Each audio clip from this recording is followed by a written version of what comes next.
चलो स्टार्ट करते हैं। Good morning. Good morning. भाई जोर से आवाज दे, गुड मॉर्निंग। हाँ, ये आवाज दूंगा मैं। अभी हम लोग लॉ का पहला क्लास करने जा रहे हैं। लॉ का पहला क्लास। एक बात बताओ, लॉ के बारे में किसी को भी कुछ नॉलेज है? लॉ एग्जैक्टली होता क्या है? कुछ भी रूल्स एंड रेगुलेशन कुछ भी। और एक तो टर्म निकल के आया रूल्स, दूसरा किसी की नजर में गाइडलाइंस। और पापा जो रूल्स बना के रखे घर पे कि शाम को 7 बजे तक घर आ जाना, वो जो है वो भी क्या एक लॉ है? लॉ है। इसका मतलब कोई भी रूल्स हम लोग क्लासरूम में एक रूल्स बना के रखे हैं कि सब चुपचाप पढ़ेगा बस, चिल्लाएगा नहीं, कोई बातचीत नहीं करेगा, ऐसा कुछ रूल्स बना के रखे, क्या वो भी लॉ है? एक बात बताओ, यदि लॉ को यदि हम रूल्स बोलते हैं, सिर्फ और सिर्फ रूल्स बोलते लॉ को, तो एक बात बताओ, यदि हम तुमको बोले कि भाई तुम लोग आपस में बात मत करना और तुम लोग बात कर रहा है, तो क्या हम तुमको लेके सुप्रीम कोर्ट चल जाए? नहीं। तब लॉ और रूल्स अलग अलग होना चाहिए। तो लॉ और रूल्स दोनों बहुत बड़ा बड़ा चीज है, अलग अलग चीज है, दोनों अलग अलग चीज है। लॉ के अंदर में क्या आता है? रूल्स आता है। बट रूल्स अपने आप में एक लॉ नहीं है। ठीक है सर, तो लॉ क्या होता है पढ़ेंगे हम लोग। पहले तुमको थोड़ा बस सिलेबस के बारे में डिस्कस करें। तो देखो सिलेबस तुम लोगों का, यदि हम सीए फाउंडेशन के बारे में बात करें तो तुम लोगों का सिलेबस इस तरीके का है, देख लो। बस इतना सा ख्वाब है, मात्र 7 चैप्टर है, बस 7 चैप्टर। 7 चैप्टर बस दिख रहा है। यदि हम एक चैप्टर को खोलते हैं, सपोज कॉन्ट्रैक्ट एक्ट खोलते हैं, तो इसके अंदर में बस बस बस बस 9 चैप्टर है। ठीक है, हम डरा नहीं रहे, बस खाली बता रहे हैं। डरना मत, एकदम इंटरेस्टिंग सब्जेक्ट है ये। यदि हम सोगा खोलते हैं तो सोगा के अंदर में कितना चैप्टर है? 4। तो कुल मिला के यदि हम कंक्लूड करके बताए, तो कुल मिला के आपको लॉ में 20 चैप्टर पढ़ना है। If I talk C A foundation, मात्र 20 चैप्टर। हार्ड नहीं है डरना मत। 20 चैप्टर है, बट तुमको बहुत इंटरेस्टिंग सब्जेक्ट है, बहुत इंटरेस्टिंग सब्जेक्ट है। इसके पहले कभी भी कोई लॉ पढ़ा है? कोई लॉ कभी भी नहीं पढ़ा। ठीक है, देखो सीए फाउंडेशन में 2 सब्जेक्ट्स स्टूडेंट्स को थोड़ा सा दिक्कत करता है, एक लॉ और दूसरा क्या? मैथमेटिक्स। जिसका 11 12 में मैथमेटिक्स है उसको थोड़ा बहुत रिलैक्सेशन है, बट इसका 11 12 में भी मैथमेटिक्स नहीं है, उसका तो एकदम समझ लो वही वही हालत खराब है। किसका इसका मैथमेटिक्स था? चलो अच्छी बात है। लॉ एकमात्र सब्जेक्ट है जो किसी का नहीं है, आज तक नहीं हुआ है, एकदम नया सब्जेक्ट है। और सबसे ज्यादा जो दिक्कत है इस सब्जेक्ट को लेके वो ये है राइटिंग प्रैक्टिस। ठीक है, लॉ पढ़ने में अच्छा लगता है, यदि हम जब पढ़ाएंगे तो तुमको लगेगा कि सर कितना अच्छा पढ़ा रहे हैं, अच्छा लगेगा क्योंकि इसमें एग्जाम्पल्स है, बहुत बहुत ट्विस्ट एंड टर्न्स है, अच्छा लगेगा। बट इसको जब हम लिखने के बारे में जब बात आता है ना, तब फिर लिखने में थोड़ा सा दिक्कत होने लगता है। और अल्टीमेटली आपका जो एग्जाम होने वाला है वो रिटन होने वाला है, ओरल तो होगा नहीं। इसलिए वो सब्जेक्ट थोड़ा सा टफ होने लगता है। तो क्योंकि डे 1 है, इसलिए हम थोड़ा बहुत तुमको डिस्कस करेंगे कि लॉ हम लोग पढ़ेंगे कैसे। देखो लॉ में बेसिकली हम लोगों को पढ़ने का जो तरीका होगा वो ये होगा, हम तुमको क्या क्या पहले मटेरियल देंगे बताते हैं हम तुमको। हम एक जो पढ़ाएंगे, जो मेरा मेन स्टडी मटेरियल होगा, जो आपका इंस्टीट्यूट का मैट है वही। याद रखना, दुनिया का कोई भी कोचिंग सेंटर का बोल दो या फिर किसी भी टाइप का बुक्स देख लो लॉ का या फिर किसी भी सब्जेक्ट का, इंस्टीट्यूट के मैथ से अब कोई क्वेश्चन नहीं आने वाला है आपके एग्जाम में। तो यदि किसी बच्चे को यदि इंस्टीट्यूट का मैथ का एक एक लाइन याद है, तो इसको अलावा और कुछ पढ़ना नहीं है उसको। मेरा भी एक नोट्स था, बट हम पढ़ाना फिर बंद कर दिए, इसलिए बंद कर दिए कि अल्टीमेटली आपका जो एग्जाम होगा वो इंस्टीट्यूट के मैथ से क्वेश्चन आने वाला है, तो क्यों ना इंस्टीट्यूट के मैथ को ही अल्टीमेट हम लोगों का डेस्टिनेशन माना जाए। तो हम पूरा का पूरा क्लासेस में जो हम लोग पढ़ेंगे ना, वो कौन सा बुक से पढ़ेंगे? इंस्टीट्यूट के मैथ से पढ़ेंगे, पहली बात तो। ठीक है सर, हम आपको क्या स्टडी मटेरियल देंगे बताते हैं। हम आपको देंगे writing hand written notes. Law में हैंड रिटन नोट्स बहुत बड़ा रोल अदा करता है। यदि हम बात करें, तुम यदि पेज देखोगे लॉ का, किसी के पास यदि बुक होगा तो अप्रोक्सीमेट 400 500 पेज का बुक है वो, और उस 400 500 पेज को हम 150 से 200 पेज में हैंड रिटन नोट्स में कन्वर्ट कर दिए। तो सोच सकता है कितना आसान हो गया वो, हमारा बात। तो हैंड रिटन नोट्स हम आपको देंगे, जिससे आपको, जिसका जो आप रिवीजन करोगे नॉर्मल बुक से 1 दिन लग जाएगा मान लो, हैंड रिटन से वो आधा घंटा 1 घंटा में हो सकता है। इतना कंसाइज वे में बनाया है। तो क्लास में सिर्फ समझाया जाएगा आपको, और उसके बाद इससे रिलेवेंट जो क्वेश्चंस होंगे वो हम लोग साथ साथ क्लासेस में क्या करते जाएंगे? लिखते जाएंगे, ताकि आप लोगों का हैंड रिटन नोट्स जो आप घर पे जाओगे वो तो पढ़ोगे ही, इसके साथ साथ राइटिंग प्रैक्टिस भी साथ साथ होता रहेगा। तो पढ़ने का तरीका क्या हुआ हमारा? पढ़ने का तरीका ये है कि हम लोग आपको क्लास में पढ़ाएंगे और साथ ही साथ जो भी क्वेश्चंस होंगे वो हम लोग क्लास में ही क्या करेंगे, सॉल्व करेंगे। तो राइटिंग प्रैक्टिस के साथ साथ क्या होगा, अपना कॉन्सेप्चुअल क्लैरिटी भी होता आते रहेगा। अभी देखो सब्जेक्ट्स के बारे में, चैप्टर के बारे में हम बात करें, कुल मिला के 7 चैप्टर्स है। एक एक चैप्टर्स के अंदर में बहुत सारा चैप्टर्स है। इसमें जो सबसे बड़ा जो चैप्टर्स है वो है अपना इंडियन कॉन्ट्रैक्ट एक्ट 1872। ये आपका जो सेकंड चैप्टर दिख रहा है ना, ये इसके अंदर में 9 चैप्टर्स है। सब चैप्टर्स के बारे में हम बात करें तो इसके अंदर में आपको कितना चैप्टर पढ़ना है, 9 चैप्टर पढ़ना है। ठीक है, घबराने का बात नहीं है, चैप्टर्स बहुत आसान है, जितना भी चैप्टर्स है सब आसान है। बट थोड़ा सा ये है कि लेंदी है लॉ। लॉ को आप लेंदी बोल सकते हो, लॉ को कभी टफ नहीं बोल सकते। लॉ समझने में बहुत आसान है। अच्छा एक और बात बता दे, ये बीएसटी का नहीं है। बीएसटी जैसे है था ना 11-12 में, बच्चे सोचते हैं कि बीएसटी की तरह हम लोग बना बना के लिख देंगे तो मार्क्स भी मिलता है बना बना के, इसलिए इसको बना बना के नहीं लिखा जा सकता। उस समय भी बीएसटी की जो मैम थी स्कूल की, वो भी बोलते थे कि कीवर्ड्स यूज करो।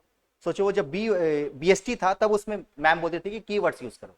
तो लॉ है तो लॉ के अंदर में तो कीवर्ड्स का भरमार है, तो कीवर्ड्स आपको लिखना ही पड़ेगा। हमारा बात, तो लॉ में क्या होगा, हम लोग जो प्रोविजंस हम लोग पढ़ेंगे उसके साथ साथ उसके रेलेवेंट जो भी कीवर्ड्स होंगे हम आपको मार्किंग करवाएंगे इंस्टीट्यूट के मैट में।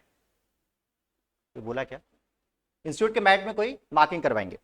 अच्छा मार्किंग इंपॉर्टेंट तो नहीं है क्योंकि आपके जो हैंड रिटन नोट्स जो मैं दूंगा उसके अंदर में ऑलरेडी मेरा लिखा हुआ, इनकॉर्पोरेट किया हुआ, तो अलग से कुछ करने का दरकार नहीं है। क्लास में बस शांति से एकदम बस क्लास को एंजॉय करना है और बस कुछ डाउट होगा तो पूछना। ठीक है, अभी किसी को कोई डाउट है तो पूछ लो, हमने तो फिर क्लास चालू करते अभी। नहीं, अच्छी बात है। चलो ये तुम्हारा हैंड रिटन नोट्स है जो हम आपको प्रोवाइड करेंगे, जिसमें आपका पूरा का पूरा एक एक चीज को हम लोग इनकॉर्पोरेट किए। सर ये नोट्स बताते हैं, ये मेरा नंबर है, आपको पहले व्हाट्सअप करना होगा। मैं आपको हैंड रिटन नोट्स भी दूंगा और साथ ही साथ कोई डाउट होगा तो आपको मैं यहीं पे क्लियर करूंगा। ये आप नंबर एक बार लिख लो।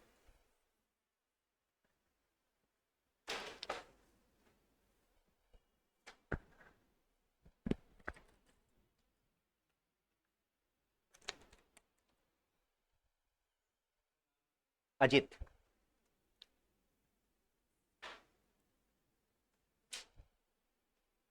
चलो फाइनली क्लास स्टार्ट करते हैं हम लोग।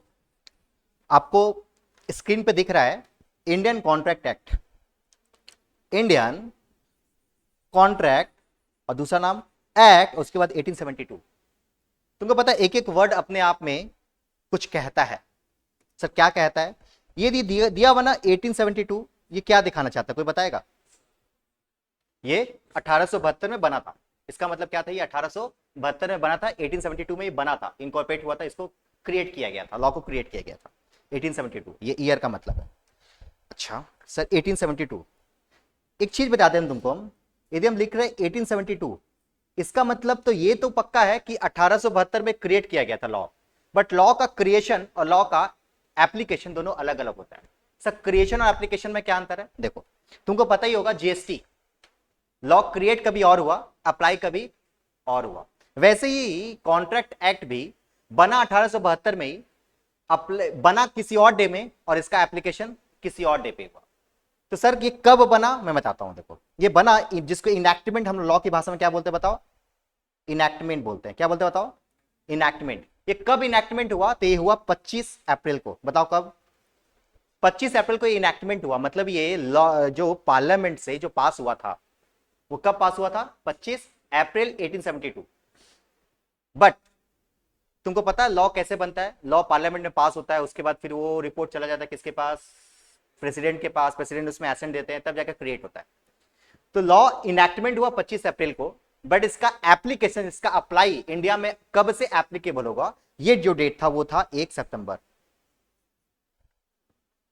तो तुमसे यदि क्वेश्चन पूछे कि इंडियन कॉन्ट्रैक्ट 1872 अप्लाई कब से हुआ था, तो डेट क्या है बताओ? 1 सितंबर। और इनएक्टमेंट कब से हुआ था बताओ? बताओ कब? 25 अप्रैल। तो दोनों अलग अलग डे है, याद रखना। अब यहां पे एक चीज हम तुमको गलती से बताए कि सर पार्लियामेंट में पास हुआ। बट एक बात बताइए, जो ईयर है क्या उस समय पार्लियामेंट था? ये कब का समय है? जब ब्रिटिश लोग यहां पे शासन कर रहा था, ब्रिटिश लोग जब यहां पे रूल कर रहा था तब का ये सिचुएशन है। तो उस समय पार्लियामेंट तो था ही नहीं सर, तो फिर उस समय क्या हुआ सर? तो ये पार्लियामेंट तो था ही नहीं, तो फिर कुछ कौन लॉ पास बनाया होगा? ये लॉ कौन बनाया होगा बताओ? ये बनाया होगा ब्रिटिश लोग। इंग्लैंड का जब रूल था इंडिया में, तो वो लोग भी एक पार्लियामेंट की तरह एक बॉडी बना के रखा था, उसका नाम था इंपीरियल लेजिस्लेटिव काउंसिल। फिर से बोलो, इंपीरियल लेजिस्लेटिव काउंसिल। इंपीरियल बोल रहे हैं, इंपीरियल ब्लू नहीं, हाँ, इंपीरियल लेजिस्लेटिव काउंसिल। इंपीरियल मतलब क्या होता है? इंपीरियल मतलब होता है सुपीरियर, लेजिस्लेटिव का मतलब होता है लॉ बनाने वाला बॉडी, और काउंसिल का मतलब होता है ग्रुप। Imperial legislative council. तुमसे यदि क्वेश्चन पूछे कि इंडियन कॉन्ट्रैक्ट एक्ट 1872 कब इनैक्टमेंट हुआ? 25 अप्रैल 1872। एप्लीकेबल कब से हुआ? कौन इसको अप्लाई किया? इंपीरियल लेजिस्लेटिव काउंसिल इसको अप्लाई किया है। ठीक है सर, ओके। तुमको पता है एक ब्रिटिश कॉमन लॉ था, ये वर्ड से तुम लोग शायद अवेयर होगा। ब्रिटिश, मेरा राइटिंग थोड़ा सा ऐसे ही है, आज तक कभी सुधार नहीं पा रहा मेरा कोई। ब्रिटिश कॉमन लॉ, ये नाम सुना है तुम लोग? British common law. British common law क्या होता है? ब्रिटिश कॉमन लॉ, देखो कॉमन मतलब क्या होता है? सब में, ठीक है, सब में वो एक ही तरह है। तुमको पता ही होगा जब ब्रिटिश का जब रूल था तो उस समय सिर्फ इंडिया को रूल नहीं करता था, छोटा मोटा बहुत सारा कंट्रीज को भी क्या करता था, उसके ऊपर रूल करता था। जैसे फॉर एग्जांपल श्रीलंका, आसपास का जितना कंट्री था ना उसको ऊपर भी रूल किया। तब देखो एक बार, ब्रिटिश जो कि लॉ बना इंग्लैंड में, वो लॉ यदि अलग अलग कंट्री के लिए वो लोग अलग अलग लॉ बनाता तो तुमको नहीं तो वो लोग खुद कंफ्यूज हो जाता। जैसे मान ले एक पिताजी अपने, उनके 3 बच्चे हैं, 3 अलग अलग बच्चे हैं, तीनों के लिए अलग अलग रूल बनाएंगे तो कंफ्यूज हो जाएंगे, किसको क्या बोले थे हम। इसलिए एकदम सिंपल 7 बजे तक आ जाना, ऐसा रूल बनाए। वैसे ही ब्रिटिश लोग भी सोचा कि यदि अलग अलग कंट्री में रूल करना है और अलग अलग कंट्री का अलग अलग रूल बनाएंगे तो खुद कंफ्यूज हो जाएंगे फिर। इसलिए वो लोग क्या किया, एक लॉ पास किया, उसका नाम रखा British common law. British common law create किया जो कि सारा का सारा ऑल ओवर ब्रिटिशर्स के रूल्स के अंदर में जितने भी कंट्रीज थे सब के अंदर में वो क्या कर दिया, वही एप्लीकेबल कर दिया। इसका मतलब जो हम लोग अभी पढ़ रहे हैं ना, इंडियन कॉन्ट्रैक्ट एक्ट 1872, कहीं ना कहीं किसका प्रोडक्शन है?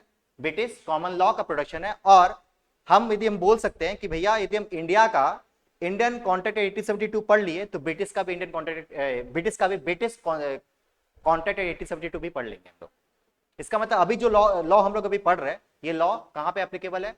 इंग्लैंड में भी एप्लीकेबल है, और यही लॉ श्रीलंका में भी एप्लीकेबल। तुम्हारा बात, इसका डिफरेंस क्या है? एक दो चार तो जो चेंजेस है वो हम लोग क्लास में बता देंगे तुमको कि 2-4 चेंजेस क्या है ब्रिटिश का और इंडिया में। समझ में आया? अभी तक तुमको हम जो पढ़ाए हैं उसको कंक्लूड करते हैं, फिर से बताते हैं। देखो, द इंडियन कॉन्ट्रैक्ट एक्ट 1872 कब इनैक्टमेंट हुआ? बोलो। 25 अप्रैल को। एप्लीकेबल कब से हुआ? 1 सितंबर से। उसके बाद सर इसको लागू और एप्लीकेबल कौन किया है?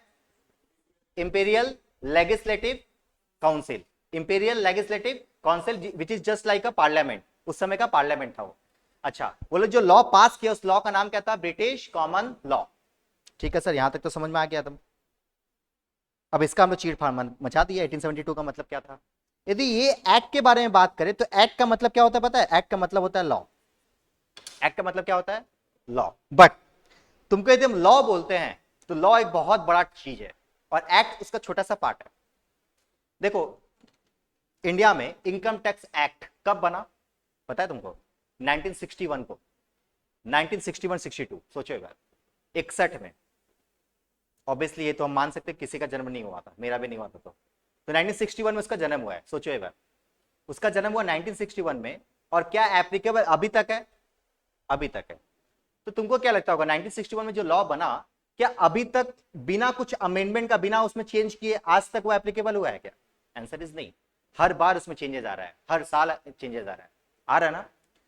इसका मतलब ये हुआ कि सर जो एक्ट बना था वो एक्ट आज के समय में उसके अंदर में बहुत सारा रूल्स एंड रेगुलेशन क्रिएट किया गया होगा। Yes sir.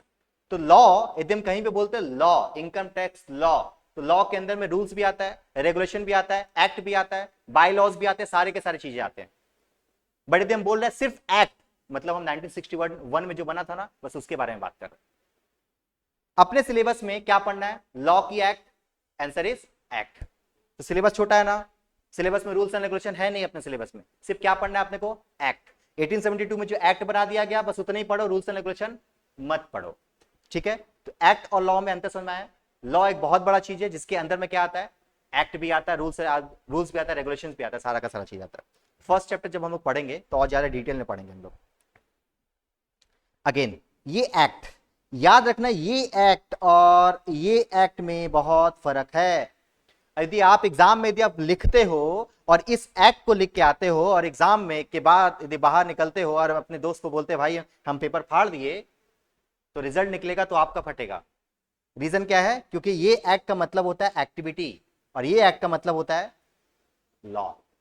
तो याद रखना, कभी भी हम लॉ में कहीं पे भी, आज से कसम खा लेंगे कि लॉ में कहीं पे भी यदि एक्ट लिखेंगे तो वो एक्ट में ए क्या होगा? हमेशा कैप होगा। समझ में आ रहा बात?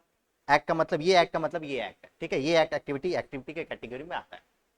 अभी तक हम लोग दो वर्ड के बारे में चर्चा की, एक 1872, दूसरा क्या? एक्ट। Okay sir. यहां पे एक वर्ड दिया गया इंडियन, ये कहां से आया सर? देखो हम लोग कॉपी पेस्ट में बहुत माहिर रहे हैं शुरुआत से ही। ये कहीं ना कहीं जो लॉ है कहाँ का है? ब्रिटिश का है। ब्रिटिश का लॉ बनाया, ब्रिटिश लोग चला भी गया। हम लोग क्या किए, बस जब हम लोग अपना, जब देश आजाद हो गया तो हम लोग अपना, हम लोगों को भी अपना लॉ का दरकार था ना, तो हम लोग क्या किए पता है? एकदम सिंपल किए हम लोग, कुछ नहीं, ज्यादा तामझाम नहीं, बस ब्रिटिश यहाँ पे वर्ड था, ब्रिटिश कॉन्ट्रैक्ट 1872, ब्रिटिश को काटे और मस्त इंडियन का नाम लिख दिए, इसलिए इंडियन वर्ड आया। अच्छा, इंडियन का मतलब क्या होता है? आज से यदि हम 4-5 साल 6 साल पहले के बारे में बात करें तो इसके पहले हुआ करता था इंडिया का मतलब all over India accept Jammu and Kashmir. But तुमको पता है मोटा भाई का जादू, मोटा भाई के चलते अब क्या हो गया? It is applicable all over India. तो आज के समय में इंडिया का मतलब यदि कुछ क्वेश्चन पूछा जाए तो इंडिया का मतलब इंडिया पूरा का पूरा जितना हम जानते हैं, कश्मीर भी आज के समय में इंडिया है। बट आज से 5 साल पहले हम जो पढ़ते थे वो क्या पढ़ते थे कि India means, India means accept Jammu and Kashmir, ठीक है। ठीक है सर, चलिए सर फिर से बात चर्चा करते हैं हम लोग। अभी इस वर्ड के बारे में, इस पूरे सेंटेंस के बारे में बात किए, इंडियन कॉन्ट्रैक्ट 1872। सर कॉन्ट्रैक्ट का मतलब नहीं बताया, बताएंगे अभी। Indian contract act 1872, sir India का मतलब क्या होता है? इंडिया का मतलब होता है इंडिया इंक्लूड्स, बोलो, Jammu and Kashmir. India includes Jammu and Kashmir. And act का मतलब क्या होता है? एक्ट में हम पढ़े, act include, law includes act, और लॉ के अंदर में क्या क्या आता है? एक्ट, रूल्स एंड रेगुलेशन, बाईस लॉज, बहुत कुछ आता है। फिर हम लोग पढ़े कि एक्ट का मतलब कैपिटल वाला एक्ट होता है, स्मॉल वाला एक्ट नहीं होता। फिर 1872 के बारे में हम लोग ये पढ़े कि ये एक्ट जो आया था ये इनएक्टमेंट कब हुआ था? 25 अप्रैल को। सर ये एप्लीकेबल कब से हुआ? 1 सितंबर से। सर ये बनाया कौन? Imperial legislative council. सर इस लॉ, पूरे जो लॉ लोग क्रिएट किया था उस लॉ का नाम क्या था? British common law. ठीक है सर, यहां तक संभाल लियो। अभी हम लोग चैप्टर्स के अंदर में हम लोग इंसर्ट कर रहे हैं कॉन्ट्रैक्ट एक्ट क्या होता है, ठीक है। ये सब कुछ नहीं पढ़ना है, सब सब ज्ञानबाजी है। मौर्य और हिस्ट्री कभी पूछेगा नहीं एग्जाम में, जो हम पढ़ा रहे हैं बस इतना इनफ है। जो हम चर्चा की ऊपर में कि ये सब है, कौन पास किया, इंपीरियल लेजिस्लेटिव काउंसिल, ये सब चीजें ऊपर वाले में दिखा गया है। 25 अप्रैल को एप्लीकेबल, इनएक्टमेंट हुआ, एप्लीकेबल कब से हुआ? 1 सितंबर को। ये सब चीज लिखा गया है, ये आपको नहीं पढ़ना। मैं आपको जो हैंडरिटन नोट्स दूंगा उसके अंदर में अच्छे तरीके से इजी लैंग्वेज में लिखा हुआ है, यहां से नहीं पढ़ना। देखो पूरे कॉन्ट्रैक्ट एक्ट को 3 कैटेगरी में डिवाइड किया गया, 3 पार्ट में डिवाइड किया गया। जैसे बुक खोलते हैं हम लोग तो बुक का चैप्टर्स में डिवाइड होता है ना, वैसे इंडियन कॉन्ट्रैक्ट एक्ट को 3 पार्ट में डिवाइड किया गया। पहला पार्ट जो कि जनरल रूल्स एंड रेगुलेशन के बारे में बात करता है। किसके बारे में बात करते हैं बताओ? General rules and regulation, contract बना तो क्या होगा, ठीक है। सेकंड पार्ट बोलता है सोगा के बारे में, सेल्स ऑफ गुड्स एक्ट। हम लोग आगे जाके एक चैप्टर पढ़ेंगे सेल्स ऑफ गुड्स एक्ट, वो पूरा का पूरा उठा के कॉन्ट्रैक्ट एक्ट का सेकंड पार्ट को उठा के बना दिया गया एक नया एक्ट, उसका एक्ट का नाम रखा गया सोगा सेल्स ऑफ गुड्स एक्ट। और थर्ड पार्ट है वो आपका स्पेशल कॉन्ट्रैक्ट के बारे में बात करता है। हम क्या बताए, कॉन्ट्रैक्ट, पूरे इंडियन कॉन्ट्रैक्ट 1872 कितने पार्ट में डिवाइड किया गया बताओ? कितने? 3। पहला पार्ट क्या है? General contract. सेकंड पार्ट क्या है? Sales of goods act. Third part क्या है? Special contract. फिर से बोलो, इंडियन कॉन्ट्रैक्ट एक्ट 1872 को कितने पार्ट में डिवाइड किया गया है? 3 पार्ट में। First part talks about general contract, second part talks about sales of goods act and third part talks about special contract. देखो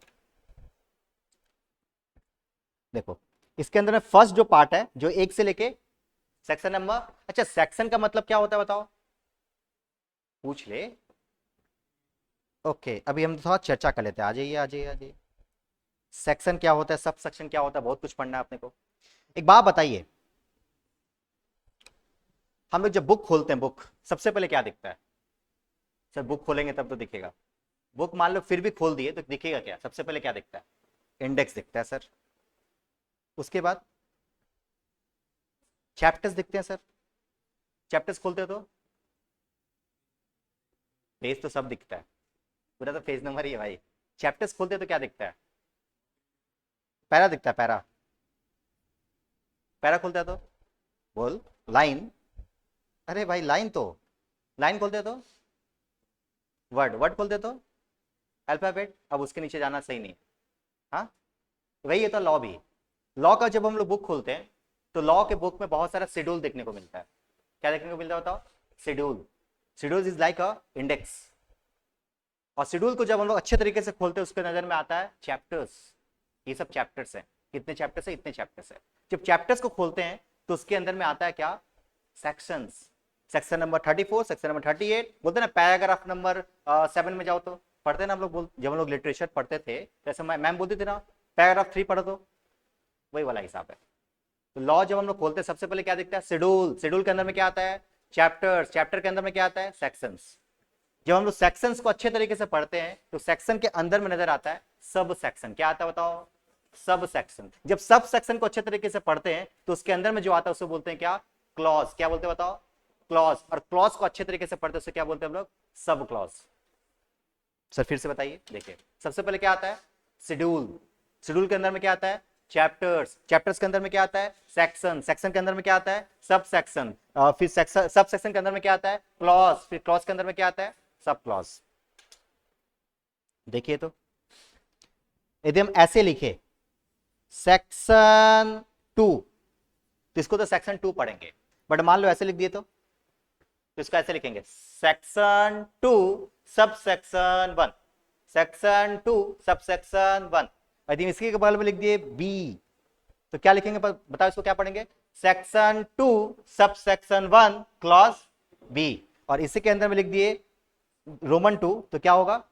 section 2 sub section 1 clause B sub clause 2। Clear है क्या? पक्का? Chapter schedule याद नहीं भी हुआ चलेगा, but आपको सेक्शन सब सेक्शन याद करना है। समझ में आ रही बात? ठीक है सर। तो कहीं पे भी सेक्शन लिखा हुआ है सारा आपको पता चल गया। हम लोग भी क्राइम पेट्रोल देखे हैं, उसमें बोलता है धारा 420 के तहत इसको ऐसा दिया गया, ऐसा कुछ। ठीक है आइए पढ़ते हैं हम लोग। तो हम लोग पढ़ रहे थे कि कॉन्ट्रैक्ट एक्ट को कितने पार्ट में डिवाइड किया है? 3। पहला पार्ट किसके बारे में बात करता है?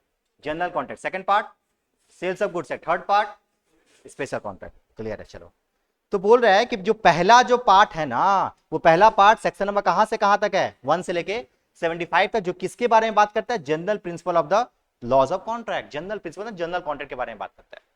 जो सेकंड पार्ट आता है, सेकंड पार्ट जो कि यहां से the second part section number 123 से लेकर 238 तक, ये बात करता है स्पेशल काइंड्स ऑफ कॉन्ट्रैक्ट के बारे में।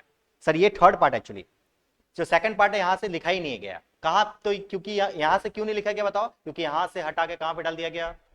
सेल्स ऑफ गुड्स एक्ट में। हम क्या बोले बताओ? पूरा का पूरा इंडियन कॉन्ट्रैक्ट एक्ट में 238 सेक्शन थे।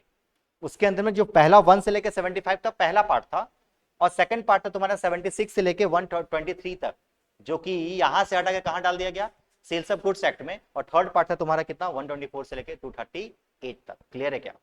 क्या पढ़ना है सर बुक से? कुछ नहीं पढ़ना, हैंडरिटन नोट्स में अच्छे तरीके से लिखा हुआ है, देख लेते हैं। देखो पार्ट्स ऑफ एक्ट क्या था? सेक्शन नंबर 1 से लेके 75 तक क्या बोल रहा है? जनरल। 76 से लेकर 123 क्या बोलता है? सोगा। सोगा का मतलब सेल्स ऑफ गुड्स एक्ट। और 123 से लेकर 238 तक क्या है? स्पेशल, जो कि आज तक, अभी तक ये इंटर में था। और तुम लोग बहुत सौभाग्य साली है जिसके कारण तुमको इस यहाँ पे मिल रहा है ये वाला इंटर की जगह पे डाल दिया गया फाउंडेशन में, न्यू सिलेबस में इसको फाउंडेशन में डाल दिया गया। ठीक है, आइए सर, आइए, वेट वेट वेट वेट। तो हम लोग यहां तक पढ़ लिए, अभी हम लोग फाइनली चैप्टर्स में चालू कर रहे हैं। अभी तक सिर्फ टाइम पास कर रहे थे, जो टाइम पास कर रहे थे थोड़ा सा पहले रिवीजन करें कि Indian contract act 1872, the Indian contract act, Indian includes, बोलो, Jammu and Kashmir. The Indian contract नहीं पढ़े, कॉन्ट्रैक्ट एक्ट, एक्ट का मतलब क्या होता है, law includes act, rules and regulation, by laws, each and everything. फिर हम लोग पढ़े कि एसीटी एक्ट जो होता है वो, उसमें ए क्या होना चाहिए, कैप होना चाहिए। एक्ट 1872 ये बताना चाह रहा है कि ये लॉ कौन बनाया था, ब्रिटिश लोग बनाया था। लॉ कौन बनाया था बताओ, ब्रिटिश लोग बनाया था। तो 1872 में जो इनैक्टमेंट का जो डेट था वो क्या था, 25 अप्रैल। एप्लीकेबल का जो डेट था क्या था वो 1 सितंबर। और सर ये बनाया कहां गया है, इंपीरियल लेजिस्लेटिव काउंसिल में। और सर ये जो एक्ट जहां से इंपोर्ट किया गया उस लॉ का नाम क्या था, ब्रिटिश कॉमन लॉ। ठीक है सर, सब चीज याद है। अभी हम लोग पढ़ने जा रहे हैं कॉन्ट्रैक्ट का पहला डेफिनेशन। इस कॉन्ट्रैक्ट एग्जैक्टली होता क्या है। देखो कॉन्ट्रैक्ट का मतलब क्या होता है, यहां पे लिखा क्या देखो, section number 2H, section number बताओ 2H, 2H बोलेंगे। 2H क्या बोलता है, 2H बोलता है कॉन्ट्रैक्ट का डेफिनेशन। क्या बोलता है समझना है बात। कॉन्ट्रैक्ट का मतलब 5 चीज, कितना चीज बताओ, 5 चीज।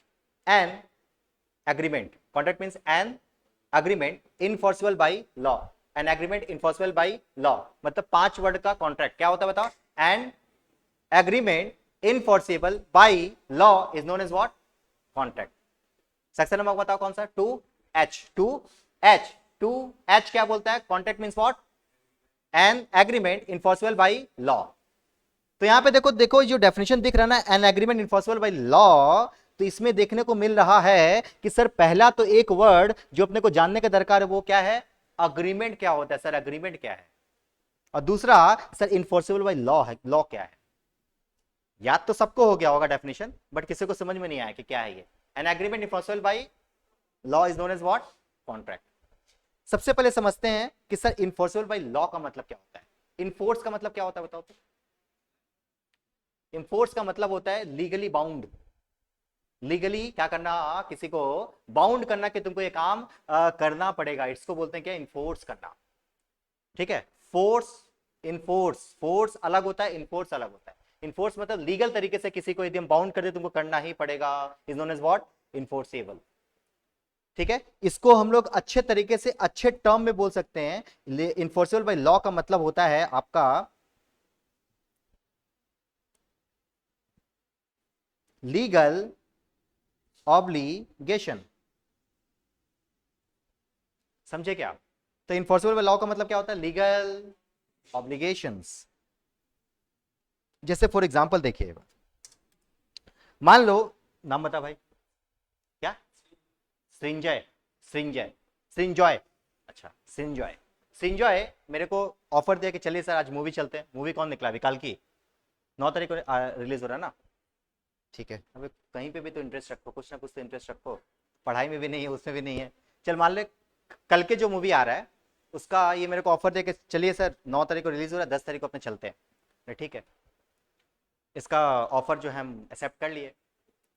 बोले ठीक है, कितना बजे जाएगा, तो बोला 2 बजे का सब शो है, चला जाएगा, टिकट कटा ले रहे हैं। बोले ठीक है कटा ले।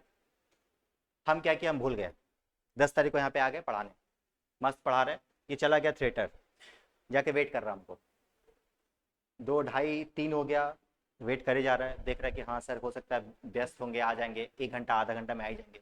तो फाइनली क्या किया, 1.5 घंटा तक वेट किया, फाइनली वो यहाँ पे आ गया। तो इसको देखे बोले आओ बैठो बैठो पढ़ो। तो फिर बोल रहा अरे सर आपका तो मूवी जाना था ना।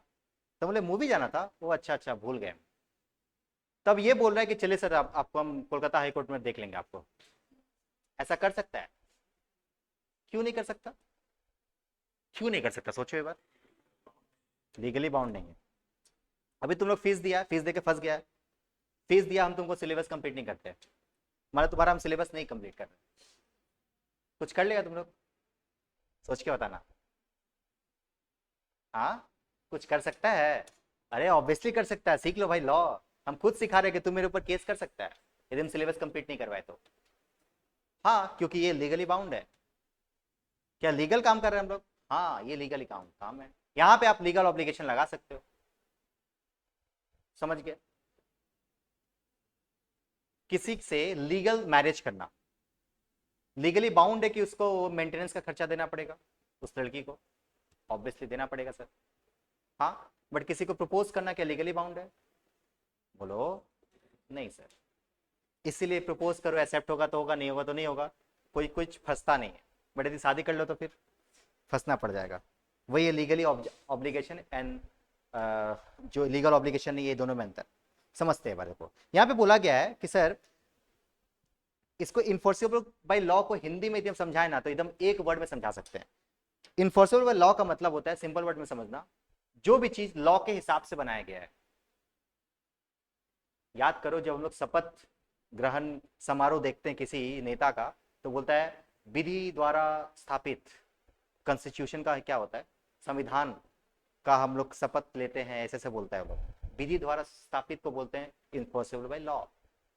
इन्फोर्सेबल लॉ का मतलब हुआ कि सिंपल लॉ में भी जो रूल्स एंड रेगुलेशन दिया गया है, यदि हम वही रूल्स एंड रेगुलेशन को फॉलो करते हुए यदि हम लोग किसी चीज को क्रिएट किए हैं तो वो इसको बोलेंगे इन्फोर्सेबल बाय लॉ है। यदि हम नहीं, मान लो कोई और भाग के शादी कर लिया तो वो इन्फोर्सेबल बाय लॉ है क्या? आंसर इज नहीं। मंदिर में शादी कर लिया, इन्फोर्सेबल बाय लॉ है क्या? आंसर इज नहीं। बट कोर्ट मैरिज कर लिया तो इन्फोर्सेबल बाय लॉ है। समझ के बात? एन वक्त अपने आप को हम हटा ले देगा, हम नहीं। Enforceable by law. अब आते हैं, देखो यहाँ पे क्या लिखा हुआ गया है, an agreement enforceable by law. बोल रहा है एग्रीमेंट नॉर्मली रखो तो चलेगा, बट यदि आप एग्रीमेंट को इन्फोर्सेबल बाय लॉ की तरह बनाओगे तो बन जाएगा वो क्या? कॉन्ट्रैक्ट। मतलब अच्छा, आप समझना है एग्रीमेंट का मतलब क्या होता है? कोई बताएगा? एग्रीमेंट वर्ड तो हम लोग बहुत सुने हैं अपने डेली लाइफ में। भाई सो मत, पानी पीना।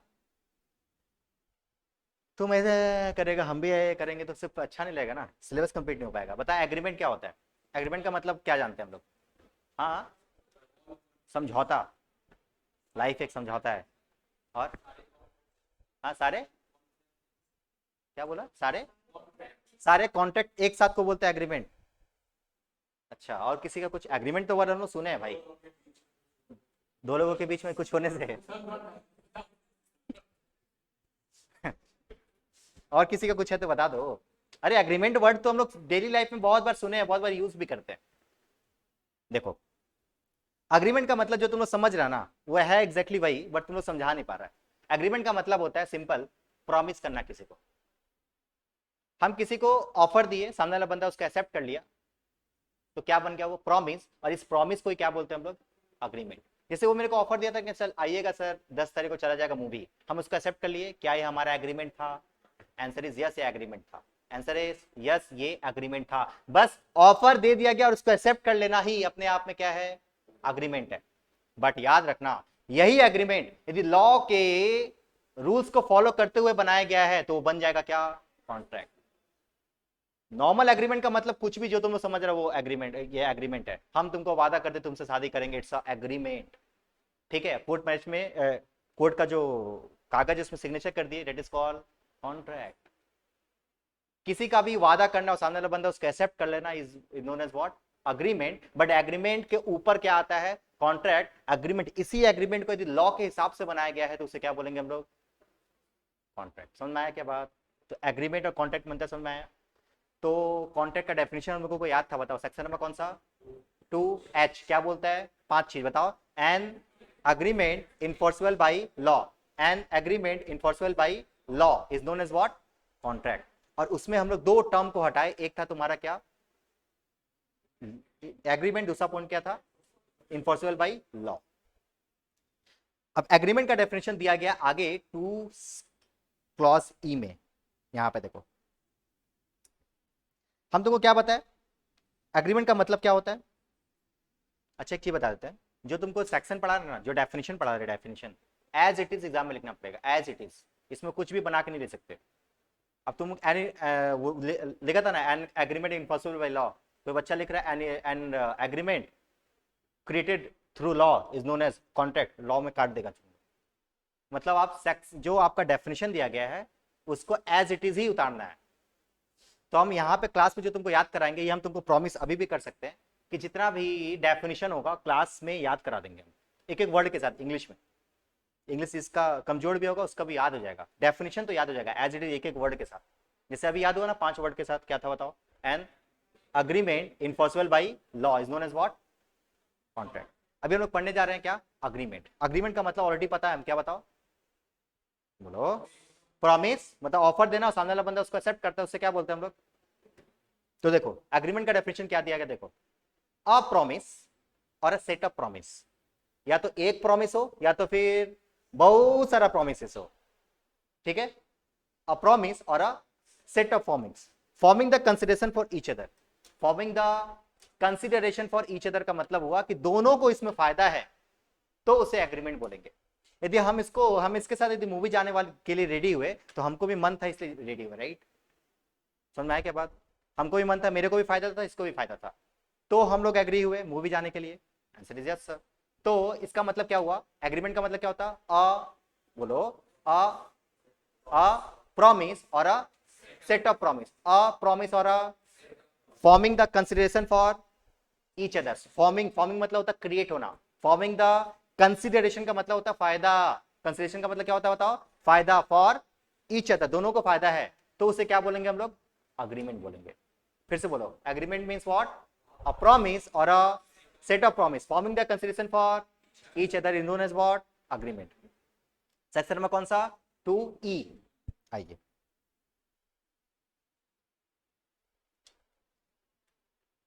every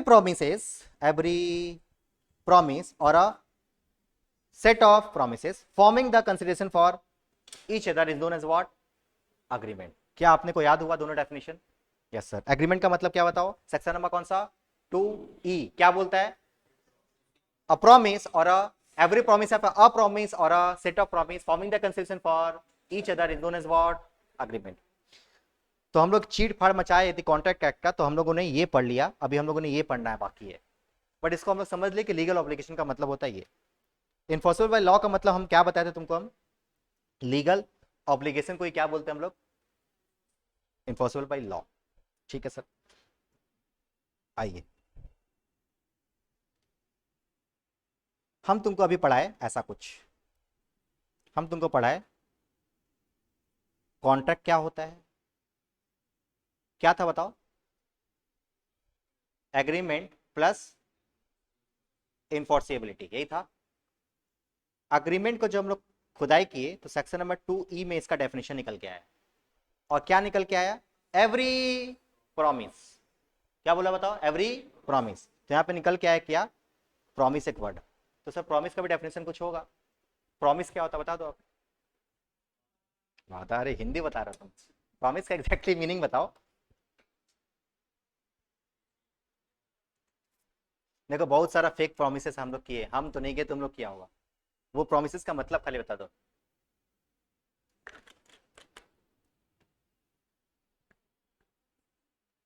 अरे प्रॉमिस का मतलब तुम लोग नहीं बता पाएगा।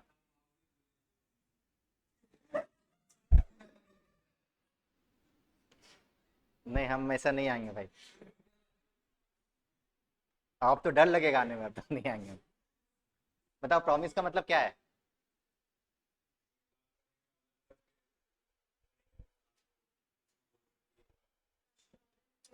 किसी को एश्योरेंस देना, इसको प्रॉमिस बोलते हैं। देखो लॉ बोलता है, पता क्या लॉ बोलता है?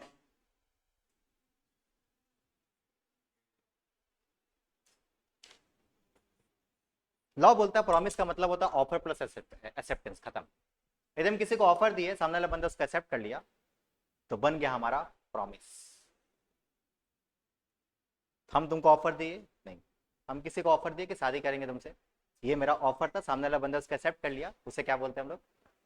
प्रॉमिस। ये प्रॉमिस होता है। तो ऑफर का यदि हम एक्सेप्ट, तुमसे यदि क्वेश्चन पूछे प्रोमिस का डेफिनेशन बताओ, तो प्रोमिस का डेफिनेशन क्या होगा?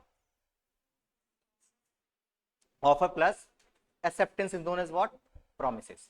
तो सर यदि इसको खुदाई करते हैं तो सर ऑफर का मतलब क्या होता है, एक्सेप्टेंस का मतलब क्या होता है? तुम देख रहे हो ना, एक डेफिनेशन निकाल रहे हैं, उससे एक एक डेफिनेशन निकलते जा रहा है, टूटते टूटते। समझ आ रहा बात? हम लोग सबसे पहले कॉन्ट्रैक्ट एक्ट पढ़े, कॉन्ट्रैक्ट का डेफिनेशन पढ़े, उसमें कॉन्ट्रैक्ट में क्या वर्ड निकल के आया, अग्रीमेंट। फिर एग्रीमेंट जब हम लोग ठीक से पढ़े तो नजर आया उसमें प्रॉमिस, फिर प्रॉमिस को ठीक से पढ़े तो वहां पे दो वर्ड नजर आया, ऑफर और एक्सेप्टेंस। समझ रहा बात? अब आइए बुक में देखिए, प्रोमिस का मतलब हम क्या बताते हैं, offer plus acceptance is known as what, promise. देखो क्या लिखा हुआ, कितने अच्छे सुंदर वर्ड्स में लिखा है, देखो, when a person to whom the proposal is made, when a person to whom the proposal is made signifies his assent thereto, the proposal is said to be accepted, and the proposal when accepted become a promise। जब proposal accepted हो जाए तो क्या बन जाए, promises बन जाए। ठीक है, जब proposal को हम लोग accept कर लेते तो क्या बन जाता है बताओ, promises। तो यहाँ पे बट इसको सीधा सीधा यदि हम बात करें कि सर प्रोमिस का डेफिनेशन बताइए ना, सर इतना घुमा फिरा के क्यों, तो प्रोमिस का डेफिनेशन यहां से लेके यहां तक है बस। Proposal when accepted become what, promise. तो प्रपोजल को ही हम लोग और अच्छे इंग्लिश में क्या बोलते हैं, ऑफर, और एक्सेप्टेंस को तो एक्सेप्टेंस बोलते हैं। तो हमारा बात, तो हम लोग यहाँ पे जो हम लिखे थे वो गलत लिखे थे क्या, आंसर नहीं सर, गलत नहीं सही लिखे थे। ठीक है, देखो देखो देखो क्या सेक्शन आपको याद है, इंडियन कॉन्ट्रैक्ट एक्ट में कॉन्ट्रैक्ट का डेफिनेशन कौन सा था, 2H। ये डेफिनेशन क्या है, 2E में था क्या, प्रॉमिस, इसका अग्रीमेंट का डेफिनेशन। हाँ सर, फिर प्रोमिस का डेफिनेशन कहां पे लिखा है, 2C में, बी था, सी है। हाँ सर आप गलत लिख रहे हैं, नहीं सही लिख रहे हैं, अभी समझ में आएगा। ये 2C प्रोमिस का डेफिनेशन, और जो यहाँ पे ऑफर है ना, ऑफर, ऑफर का डेफिनेशन दिया गया 2A में, और एक्सेप्टेंस का डेफिनेशन किया 2B में। ठीक है, तो तुमको इस चार्ट से तुमको बहुत सारा डेफिनेशन याद होगा, बताते हैं देखो। जब हम लोग रिवीजन करने जाएंगे ना तो इसी तरीके से रिवीजन करेंगे। सबसे पहले बताओ मेरे को, कॉन्ट्रैक्ट का डेफिनेशन बताओ, बोलो। An agreement enforceable by law is known as what, contract. ठीक है सर, एग्रीमेंट, एग्रीमेंट का मतलब क्या होता है, a promise or a set of promise, a promise or a set of promise forming the considerations for each other is known as what, agreement। फिर agreement को खुदाई किए तो नजर आया क्या, promises। तो promises section number 2C, when the proposal is accepted become promises। फिर हम लोग अब ऑफर और एक्सेप्टेंस के बारे में पढ़ेंगे। समझ गए क्या बात, यस सर। आइए,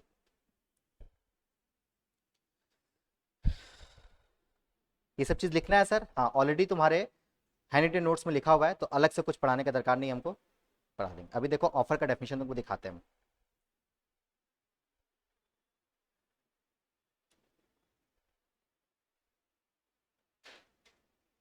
आ जाइए आ जाइए आ जाइए आ जाइए आ जाइए आ जाइए, यस आइए। ऑफर को दूसरा दूसरा नाम से क्या जानते हैं बताओ, प्रपोजल्स, और क्या है दूसरा, ऑफर। सेक्शन नंबर कौन सा बताओ, 2A। क्या बोलता है ऑफर का मतलब, when one person signifies himself to another one, when one person signifies himself to another one to do something और not to do something, to do something और नॉट टू डू समथिंग। देखो क्या लिखा है, to another willingness to do something और absent from doing something, कोई क्या बोलते हैं, not to do something, to do something, anything which is viewed to obtaining the assent thereto is known as what, proposal। देखो क्या बोले हम, section number कौन सा, 2A। ऑफर का मतलब क्या होता है, when one person signifies himself to another one to do something or not to do something with the assent thereto is known as what, offer। Sir नहीं समझ में आया, बताते हैं देखो। जब कोई एक इंसान दूसरे इंसान को सिग्निफाइज करता है, सिग्निफाइज का मतलब होता है जाके कुछ प्रपोजल लेके जाता है, और ये प्रपोजल किस चीज का हो सकता है सर, प्रपोजल या तो कुछ चीज करने के लिए हो सकता है या तो कोई चीज ना करने के लिए हो सकता है, दोनों का दोनों ऑफर माना जाएगा। हम तुमको बोले कि भाई देख, तुमको हम 10,000 रुपीज देंगे, क्या तुम अपना मोबाइल देगा, क्या ये प्रपोजल था, आंसर इज यस, ये पॉजिटिव प्रपोजल था, करने के लिए बोला था कि भाई मोबाइल अपना बेच दे, राइट, इसको बोलते हैं पॉजिटिव, टू डू समथिंग। हम ऐसा भी बोल सकते हैं क्या कि सर एक काम कर, देख हम तेरे को 10,000 रुपीज देंगे, तुम उसको मार, ये नेगेटिव था, ये क्या था बताओ, नेगेटिव था। या फिर तुम क्या किया, मेरे से लॉ पढ़ा मस्त और बगल में कोचिंग सेंटर खोल दिया। हमको किस बात का डर है, किस बात का डर है बता, नहीं हमको डर तो नहीं है, बट फिर भी मान लो हमको डर है, तो हम तुमको बुलाए, हम बोले सुन ना इधर आ, तुम मेरा स्टूडेंट है, बोला हाँ सर स्टूडेंट है, हमने बताया हम कैसा पढ़ाया था, तो बोला बहुत अच्छा पढ़ाया था सर। तो बोले कि तुम भी पढ़ाएगा, बोला हाँ हम तो पढ़ाएंगे। हम बोले हमको पढ़ाने, तो नहीं नहीं नहीं हम तो नहीं, नहीं सर हमको पढ़ाने दीजिए। तो हमको डर है इस बात का कि यदि वो स्टूडेंट लोग वहां से खींचते आ रहा था, वहीं से खींच के लेके चला गया तो अपने क्लास में, कहाँ जा रहे हो सर के पास, ऐसे खींच के लेके चलेगा अपने कोचिंग सेंटर में बैठा के पढ़ाना स्टार्ट कर दिया, तो डर है हमको इस बात का। तो सर इसको कैसे ठीक करें, इसको बुलाए, बुला के बैठाए, हम बोले सुनना तुम कितना कमा लेगा बता। बोला सर हमको नहीं पता सर, आप देखिए ना, खाली मार्केट में देखिए आप। हमने देख, देखो हम 10 लाख रुपए दे रहे, ले लो, और यहां से 10 से 15 साल तक एकदम दिखाई मत देना। हम तुमको 10 लाख रुपए जो दे रहे हैं, 15 साल तक तुम यहाँ पे कोचिंग सेंटर नहीं खोल सकता है, कोई काम ना करने के लिए ऑफर दे रहे हैं। क्या ये भी ऑफर माना जाता है लॉ की भाषा में? Answer is yes. तो ऑफर दो तरीके का हो सकता है, टू डू समथिंग और एब्सेंट फ्रॉम डूइंग समथिंग। और एब्सेंट फ्रॉम डूइंग समथिंग ही अपने आप में क्या है, नॉट टू डू समथिंग है। ठीक है, तो यदि हम बात करें ऑफर का डेफिनेशन, तो सेक्शन नंबर कौन सा बोलता है बताओ? सेक्शन नंबर 2A क्या बोलता है? when one person signifies himself to another one to do something or not to do something with the assent thereto। with the assent thereto का मतलब होता है, एक बात बताइए, यदि हम आपको कोई ऑफर दे रहे हैं और हमको पता है कि सामने वाला बंदा कभी एक्सेप्ट करने वाला नहीं है, तो ये ऑफर नहीं है। लॉ बोलता है, लॉ बोलता है ऑफर मतलब ऑफर वही ऑफर है जिसको रियल रूप से तुमको भी पता कि एक्सेप्ट हो सकता है। जैसे हम लोग, तुम लोग यदि पार्टी में जाता है, कोई लड़की है, तुम लोग देखता है तो तुम लोग बोलता है ना कि अरे अपने बस की नहीं है। यदि वो बस की है और तुम जाकर प्रपोज करता है, तो वो प्रपोजल माना जाता है लॉ की भाषा में। और तुमको पता है कि तुम्हारे बस की नहीं, वैसे ही ना कर देगी, तो वो तुम्हारा प्रपोजल नहीं है। मतलब तुमको यदि ऐसा पता है कि तुम ऑफर दे रहे हो, सामने वाला बंदा उसको एक्सेप्ट नहीं करेगा, तो कभी वो ऑफर नहीं माना जाता। मेरा बर्थडे आ रहा मान ले, हम सोचे बर्थडे को अच्छे तरीके से सेलिब्रेट करने के लिए, अभी कौन चल रहा है सेलिब्रिटी में सबसे नंबर 1 कौन है अभी? कोई आइडिया नहीं, बताओ। कोई कोई क्रिकेटर विकेटर को छोड़ के बताओ, कोई हीरो हीरो हीरोइन कोई है? एल्विश, जेल में था ना वो। कोई है अभी चल रहा है जो ट्रेंडिंग जिसमें चल रहा है? कोई नहीं है ट्रेंडिंग में, कोई है नहीं कि तुम लोग अवेयर नहीं है तुम लोग उसका। क्या क्या क्या क्या नाम बताया? आलिया भट्ट। लड़का हो कि लड़की हो इसका? चल ठीक है आलिया भट्ट। हम सोचे कि चल आलिया भट्ट को बुलाते हैं अपने बर्थडे में, और सब अपने दोस्त लोग को बोलते आलिया भट्ट को बुलाए हैं। और हम क्या किए, बेसिक कुछ नहीं किए, फेसबुक में गए और ऐसे आलिया भट्ट सर्च किए, दिखा पहला जो आईडी था उसमें जाके मैसेज कर दिए, सुनना इतना तारीख को मेरा बर्थडे है आ जाना। और उसका स्क्रीनशॉट लेके सबको वायरल कर रहे हैं हम कि देख हम आलिया भट्ट को बुलाए हैं, आएगी आएगी आएगी। क्या ये ऑफर है? मान लो उस दिन नहीं है तो क्या केस कर दे उसके ऊपर? सुनना तुमको मैसेज किए थे मैसेंजर पे, क्या कर सकते हैं ऐसा?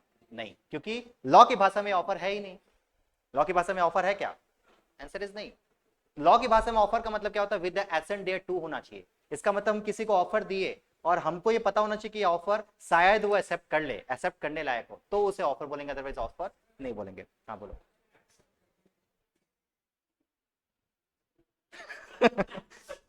समझ रहे थे तो दिल का बात समझ रहे हम। हाँ बोलो। बोल रहे कि एक्सेप्ट कर ली तो क्या? एक्सेप्ट कर ली तो एक्सेप्टेंस माना जाएगा, तो प्रोमिसेस बन गए तब तो वो। बट ये बात रेयर केसेस में होगा, हो सकता है फेक आईडी हो। आलिया की जगह पे काली आ जाएगा फिर। तो हम लोग क्या पढ़े, ऑफर का मतलब क्या होता है? देखो सेक्शन में कौन सा, 2A क्या बोलता है? When one person signifies himself to another one to do something और not to do something, to do something or not to do something, not to do something with the assent thereto, with the assent thereto is known as what? Offer। ठीक है क्या? आइए देखिए तो क्या क्या चीज हम लोग पढ़ लिए। हम लोग ऑफर पढ़ लिए, अभी हम लोग एक्सेप्टेंस पढ़ेंगे, ये पूरा का पूरा सीरीज खत्म हो जाएगा। ठीक है, बट ये सीरीज खत्म होने के पहले पहले थोड़ा सा एक बार फिर से रिवाइज कराते हैं। बताओ कॉन्ट्रैक्ट का मतलब क्या था?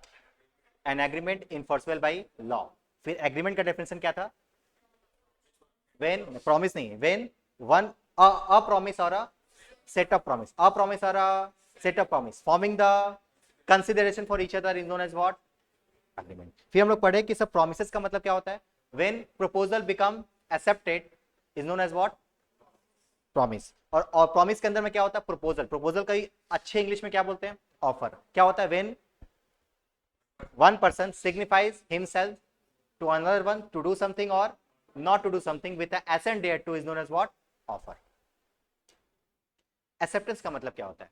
The person to whom the offer is made. The person to whom the offer is made. Acceptance का मतलब होता है जिस बंदे को ऑफर दिया गया था, यदि वो उस बात पे अग्री हो गया कि चलो ठीक है तुम्हारी बातों पे हम अग्री कर रहे हैं, तो माना जाएगा कि ऑफर क्या हो गया?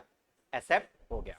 When the person to whom the offer is made, क्या बोले बताओ? व्हेन द, बोलो when the person to whom the offer is made, to whom the offer is made signifies his assent thereto, अपने आप को बोल दिया कि चल ठीक है एसेंट दे रहे हैं। एसेंट मतलब होता है हिंदी में क्या होता है? स्वीकृति। किसी लड़की का नाम नहीं, स्वीकृति। स्वीकृति मतलब होता है एसेंट दे देना कि भाई चल ठीक है तुम्हारे बात पे एग्री कर रहे हैं, उसी को क्या बोलते हैं हम लोग? एक्सेप्टेंस। अभी देखो वहां पे जो डेफिनेशन दिया गया था ना, वो एक्सेप्टेंस का डेफिनेशन था। पहले एक्सेप्टेंस का डेफिनेशन नीचे में दिखा रहा है तुमको। सेक्शन नंबर कौन सा बताओ? 2B में। When the person to whom the offer is, offer के मतलब क्या बोल सकते हैं? प्रपोजल बोल सकते हैं सर। यस, क्या लिखा है? When the person to whom the proposal is made signifies his assent thereto, बस यहां तक लिखोगे तो काफी है भाई। is known as what? The proposal is said to be what? Acceptance। ठीक है, यही डेफिनेशन ऊपर में लिखा हुआ था, देखो जो 2B लिखा था ना वहां पे,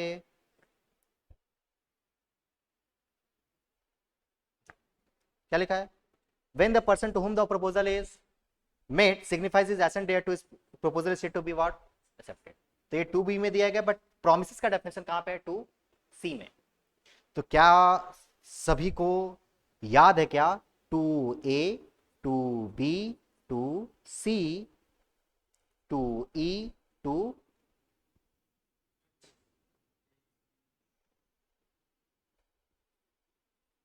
2 क्या? H। इतना हम लोग पढ़ लिए ना। 2A क्या था? ऑफर। क्या था definition? When one person signifies himself to another one to do something or not to do something with the assent thereto is known as what? Offer। second point था 2B, acceptance। acceptance का मतलब क्या होता है? the person to whom the offer is made। the person to, देखो साथ साथ बोलोगे इंग्लिश में याद आ जाएगा। the person to whom the offer is made signifies his assent thereto, signifies his assent thereto is known as what? acceptance। promises क्या होता है? when the sorry proposal क्या होता है? सॉरी प्रपोजल बोला। प्रॉमिसेस क्या होता है? When the proposal is accepted become promise. फिर हम लोग पढ़े 2E। 2E क्या था? अग्रीमेंट। अग्रीमेंट का मतलब क्या था बताओ? अग्रीमेंट का मतलब अ प्रॉमिस और a set of promise forming the consideration for each other is known as what?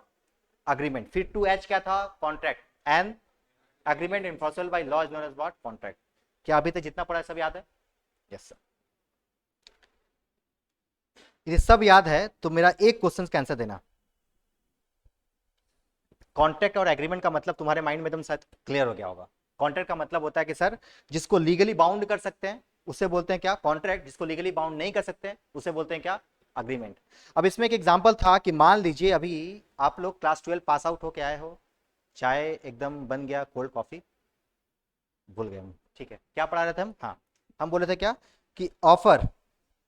अभी आप लोग क्लास 12 पास आउट होके अभी सीए फाउंडेशन आप ऑप्ट किए हो। मान लो कि तुम्हारे पापा तुमको एक ऑफर दिए थे कि बेटा देख तुम क्लास 12 में 90% लाना, हम तुमको क्लास 12 जैसे पास करेगा अच्छा रिजल्ट आएगा तो तुमको हम बाइक देंगे। ये नॉर्मली सब पापा सब मम्मी लोग बोलती है। मिलता है क्या? मिलता है? किसी को मिला है? नहीं। तब हुआ क्या? उसके बाद पे क्या हुआ? तुम लोग मस्त मेहनत किया, 93% लाया, पापा को पास रिजल्ट लेके गया होगा, जाके बोला कि सर पापा, सर नहीं सॉरी पापा, पापा देखिए 93% लाए हैं। आप बोले प्रॉमिस किए थे हमको। क्या किए थे बताओ? प्रॉमिस किए थे और हम उसको एक्सेप्ट किए थे। तो आप तो 93% ला भी दिए, तो आप मेरे को क्या दीजिए? बाइक दीजिए।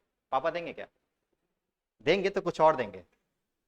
मान लो पापा नहीं दिए तो तुम बोलेगा क्या? चलिए हम लॉ पढ़ के आ रहे हैं, हम आपको लेके जाएंगे कोर्ट। क्या हम लोग लीगली पापा के ऊपर केस कर सकते हैं? सोच के बताना। क्यों नहीं कर सकते? पापा इसलिए, किस लिए नहीं कर सकते पापा के ऊपर केस? क्योंकि ये अग्रीमेंट था, कॉन्ट्रैक्ट नहीं था। ये अग्रीमेंट था, कॉन्ट्रैक्ट नहीं था, क्योंकि सर सिर्फ यहाँ पे ऑफर हुआ था, एक्सेप्टेंस हुआ, बस बात खत्म। यहाँ पे लीगल ऑब्लिगेशन तो था ही नहीं सर। ठीक है, तो अब तुम लोग तो अभी तक क्लास 12 तक तुम लोग लॉ नहीं पढ़ा था, तो तुमने सोचा कि चल जो पापा बोले हैं उस बात पे एग्री हो गए, प्रपोजल बन गया तो मतलब इसका प्रॉमिस बन गया, इसका मतलब पापा उस प्रॉमिस को कंप्लीट करेंगे। पापा को तुम थोड़ी जानता, मम्मी जानते हो कितना प्रॉमिस थोड़ी हो पापा। तो प्रॉमिस जो है, जैसे मान लो पापा जो बोले, अब तुम देखो, अब तो तुमने लॉ पढ़ लिया कि नहीं सिर्फ पापा का ऑफर और एक्सेप्टेंस से काम नहीं चलेगा, क्या होना चाहिए उसमें, लीगल ऑब्लिगेशन। फिर पापा फिर तुम्हारे पास आए, बेटा देख सीए फाउंडेशन ठीक से पढ़, तुम्हारे जो सीए फाउंडेशन निकल जाएगा तो पक्का, अब की बार तो पक्का बाइक। तुम क्या किया, तुम दौड़ते हुए गया, तुम्हारा कोई आसपास का कोई अंकल होगा जो एडवोकेट होगा, उनसे एक तो स्टैम्प पेपर लेके आया, पापा को बोला कि पापा लिखिए, तो पापा लिख भी दिए, क्योंकि पापा पढ़े लिखे थे। पापा लिख दिए, लिख के सिग्नेचर भी कर दिए, तुम भी सिग्नेचर कर दिए, उसमें गांधी चमक रहा है, तुमको लग रहा है कि भाई अब तो भाई श्योर है, पक्का पूरा मेहनत कर रहा है, अब सीए फाउंडेशन क्लियर करेंगे बाइक मिलेगा। अब बताओ सीए फाउंडेशन क्लियर किया, बाइक मांगा, तो पापा बोले कोई बात नहीं बेटा, 2-3 साल का बात है, फाइनल क्लियर हो जाए अपने आप बाइक मिल जाएगा तुमको। ठीक है, अब बताओ पापा के ऊपर केस कर सकते हैं, कर सकते हैं, कितना दिन बोल रहा केस कर सकते हैं, एंड द आंसर इज नहीं कर सकते। भाई बाप तो बाप होता है, आंसर इज नहीं कर सकते। पापा जब सिग्नेचर किए होंगे ना, सोच समझ के क्लियर सिग्नेचर किए होंगे, because it's a agreement of social matter. Social matter के ऊपर यदि कोई अग्रीमेंट बन रहा है वो कभी कॉन्ट्रैक्ट नहीं है। सोशल अग्रीमेंट, दो टाइप का ऐसा अग्रीमेंट होता है जो कभी भी कॉन्ट्रैक्ट नहीं बन सकता। एक पहला क्या है, सोशल एग्रीमेंट, और दूसरा है तुम्हारा डोमेस्टिक अरेंजमेंट। अब डोमेस्टिक अरेंजमेंट का एक एग्जांपल तुमको देते हैं, जैसे मान लो तुम लोग ये देखा होगा, कपल्स लोग में, मम्मी पापा लोग में भी देखा होगा तुम लोग, मम्मी मान लो गुस्सा है, पापा क्या बोलेंगे कि कोई बात नहीं, आप मान जाइए, आपको हम इस एनिवर्सरी में ना नेकलेस गिफ्ट देंगे। ऐसा प्रोमिस सब जन करता है, बट ये प्रोमिस कंप्लीट करता है क्या कोई, बताओ। क्या मम्मी चली जाएगी केस करने पापा के ऊपर, क्यों नहीं, क्यों नहीं बताओ। मान लो मम्मी एडवोकेट है, मम्मी बोले कि चलिए ठीक है इस कागज में लिखिए, कागज में लिखवा दी, क्या फिर भी केस कर सकते हैं, आंसर इज नहीं। लॉ बोलता है कि दो ऐसा एग्रीमेंट है, पूरे वर्ल्ड में दो ऐसा एग्रीमेंट है जो एग्रीमेंट कभी भी कॉन्ट्रैक्ट नहीं बन सकता। पहला agreement relating to the social matter, and second agreement relating to the domestic arrangement. अब डोमेस्टिक अरेंजमेंट का मतलब होता है घर को चलाने के लिए, गृहस्थ संभालने के लिए जो भी अग्रीमेंट बन रहा है वो कभी कॉन्ट्रैक्ट नहीं बन सकता। ठीक है, गृहस्थ संभालने का मतलब ये हुआ कि आज बच्चे को हम लाएंगे, कल तुम लेके आना, ये अग्रीमेंट हुआ, ये कभी कॉन्ट्रैक्ट नहीं हो सकता। अच्छा आज तो नहीं गए ना आप, आपके ऊपर चलिए हाई कोर्ट में बात करेंगे आपसे, ऐसा नहीं हो सकता। ठीक है, तो दो टाइप का ऐसा एग्रीमेंट है जो कभी भी कॉन्ट्रैक्ट नहीं बन सकता। पहला क्या है, सोशल मैटर, दूसरा क्या है,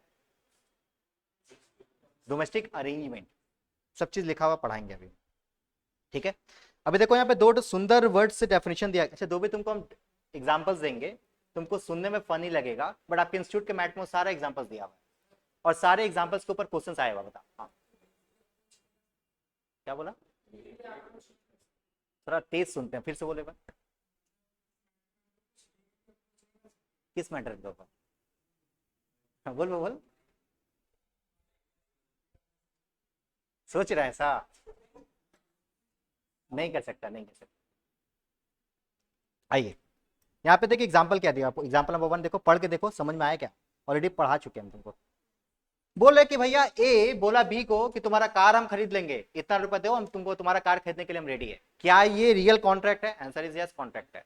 बट यदि यही चीज यदि पापा का प्रॉमिस है तो है क्या वो, आंसर इज वो एग्रीमेंट है, कभी कॉन्ट्रैक्ट नहीं। दोनों एग्जांपल अच्छे तरीके से पढ़िए, रीड कीजिए एकदम दोनों एग्जांपल।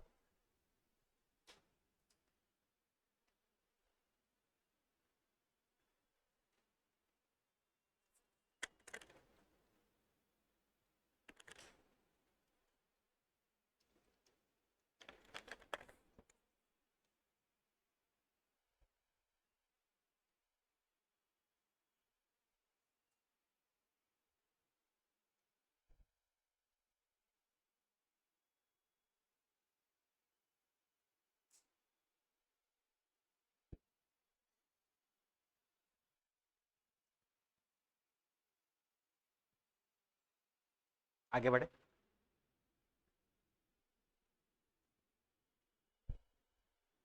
देखो यहाँ पे, अच्छा ये जो फादर वाला एग्जांपल था ना, वो क्या था पता है? ये था सोशल मैटर। क्या था बताओ? और ये जो सेकंड वाला एग्जांपल है ना, ये क्या है? ये डोमेस्टिक अरेंजमेंट है। क्या है बताओ? Domestic arrangement. ठीक है। तो सर एग्रीमेंट और कॉन्ट्रैक्ट में यदि हम अंतर के बारे में बात करें, अच्छा एक बात बताओ, कॉन्ट्रैक्ट बड़ा कि एग्रीमेंट बड़ा? कॉन्ट्रैक्ट बड़ा। आंसर इज एग्रीमेंट बड़ा भाई। बोलो कैसे? कॉन्ट्रैक्ट का मतलब क्या पढ़ा थे हम लोग? इनफोर्सेबल। और जब एग्रीमेंट का डेफिनेशन पढ़े, यहाँ पे कॉन्ट्रैक्ट वर्ड कहीं पे भी आया था? मतलब एग्रीमेंट से कॉन्ट्रैक्ट निकल के आया। Yes sir. पिताजी कौन है? अग्रीमेंट।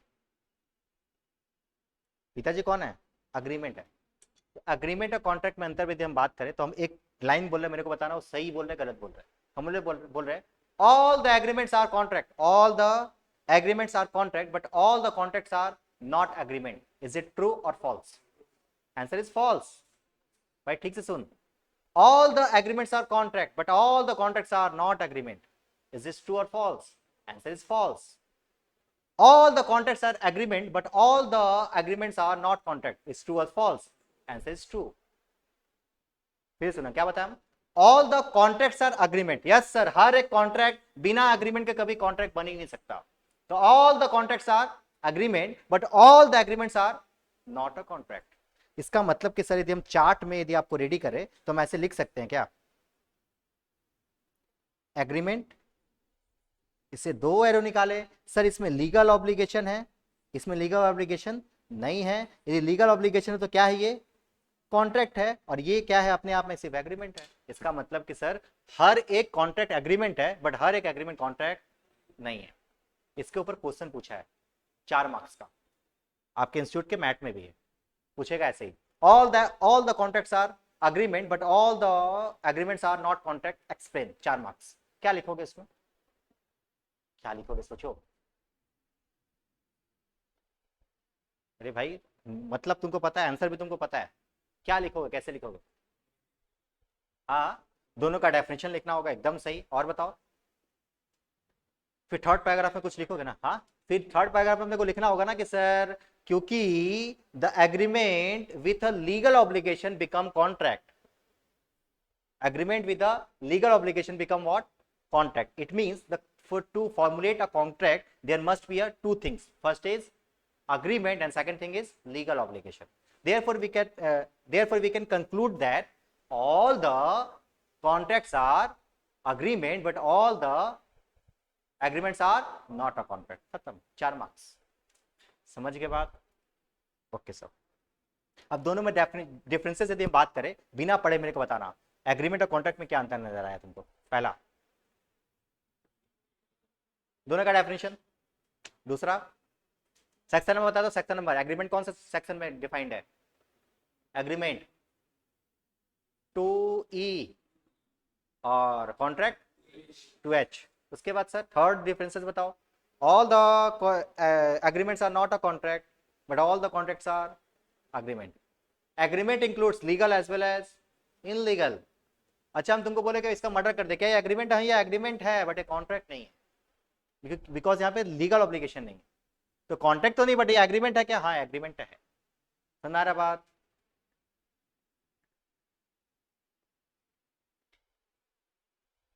आओ देखो डिफरेंसेस देखो, दिया हुआ है क्या? हम लोग मीनिंग का डेफिनेशन तो अपने पहला पॉइंट में अपने भी लिख लेंगे। स्कोप क्या है देखो, कौन बड़ा है? कौन बड़ा है बताओ?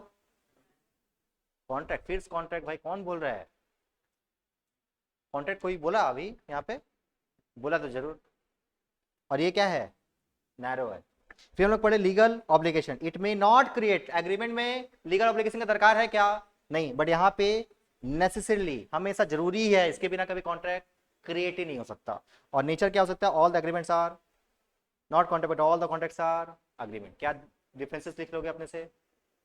Okay sir. सर अभी तक आपने 3 पेज पढ़ा है बस। हाँ, आइए अभी हम लोग पढ़ने जा रहे हैं इस चैप्टर्स का मेन जड़। समझ लो पूरा का पूरा चैप्टर्स इसी रूट के ऊपर डिपेंडेंट है।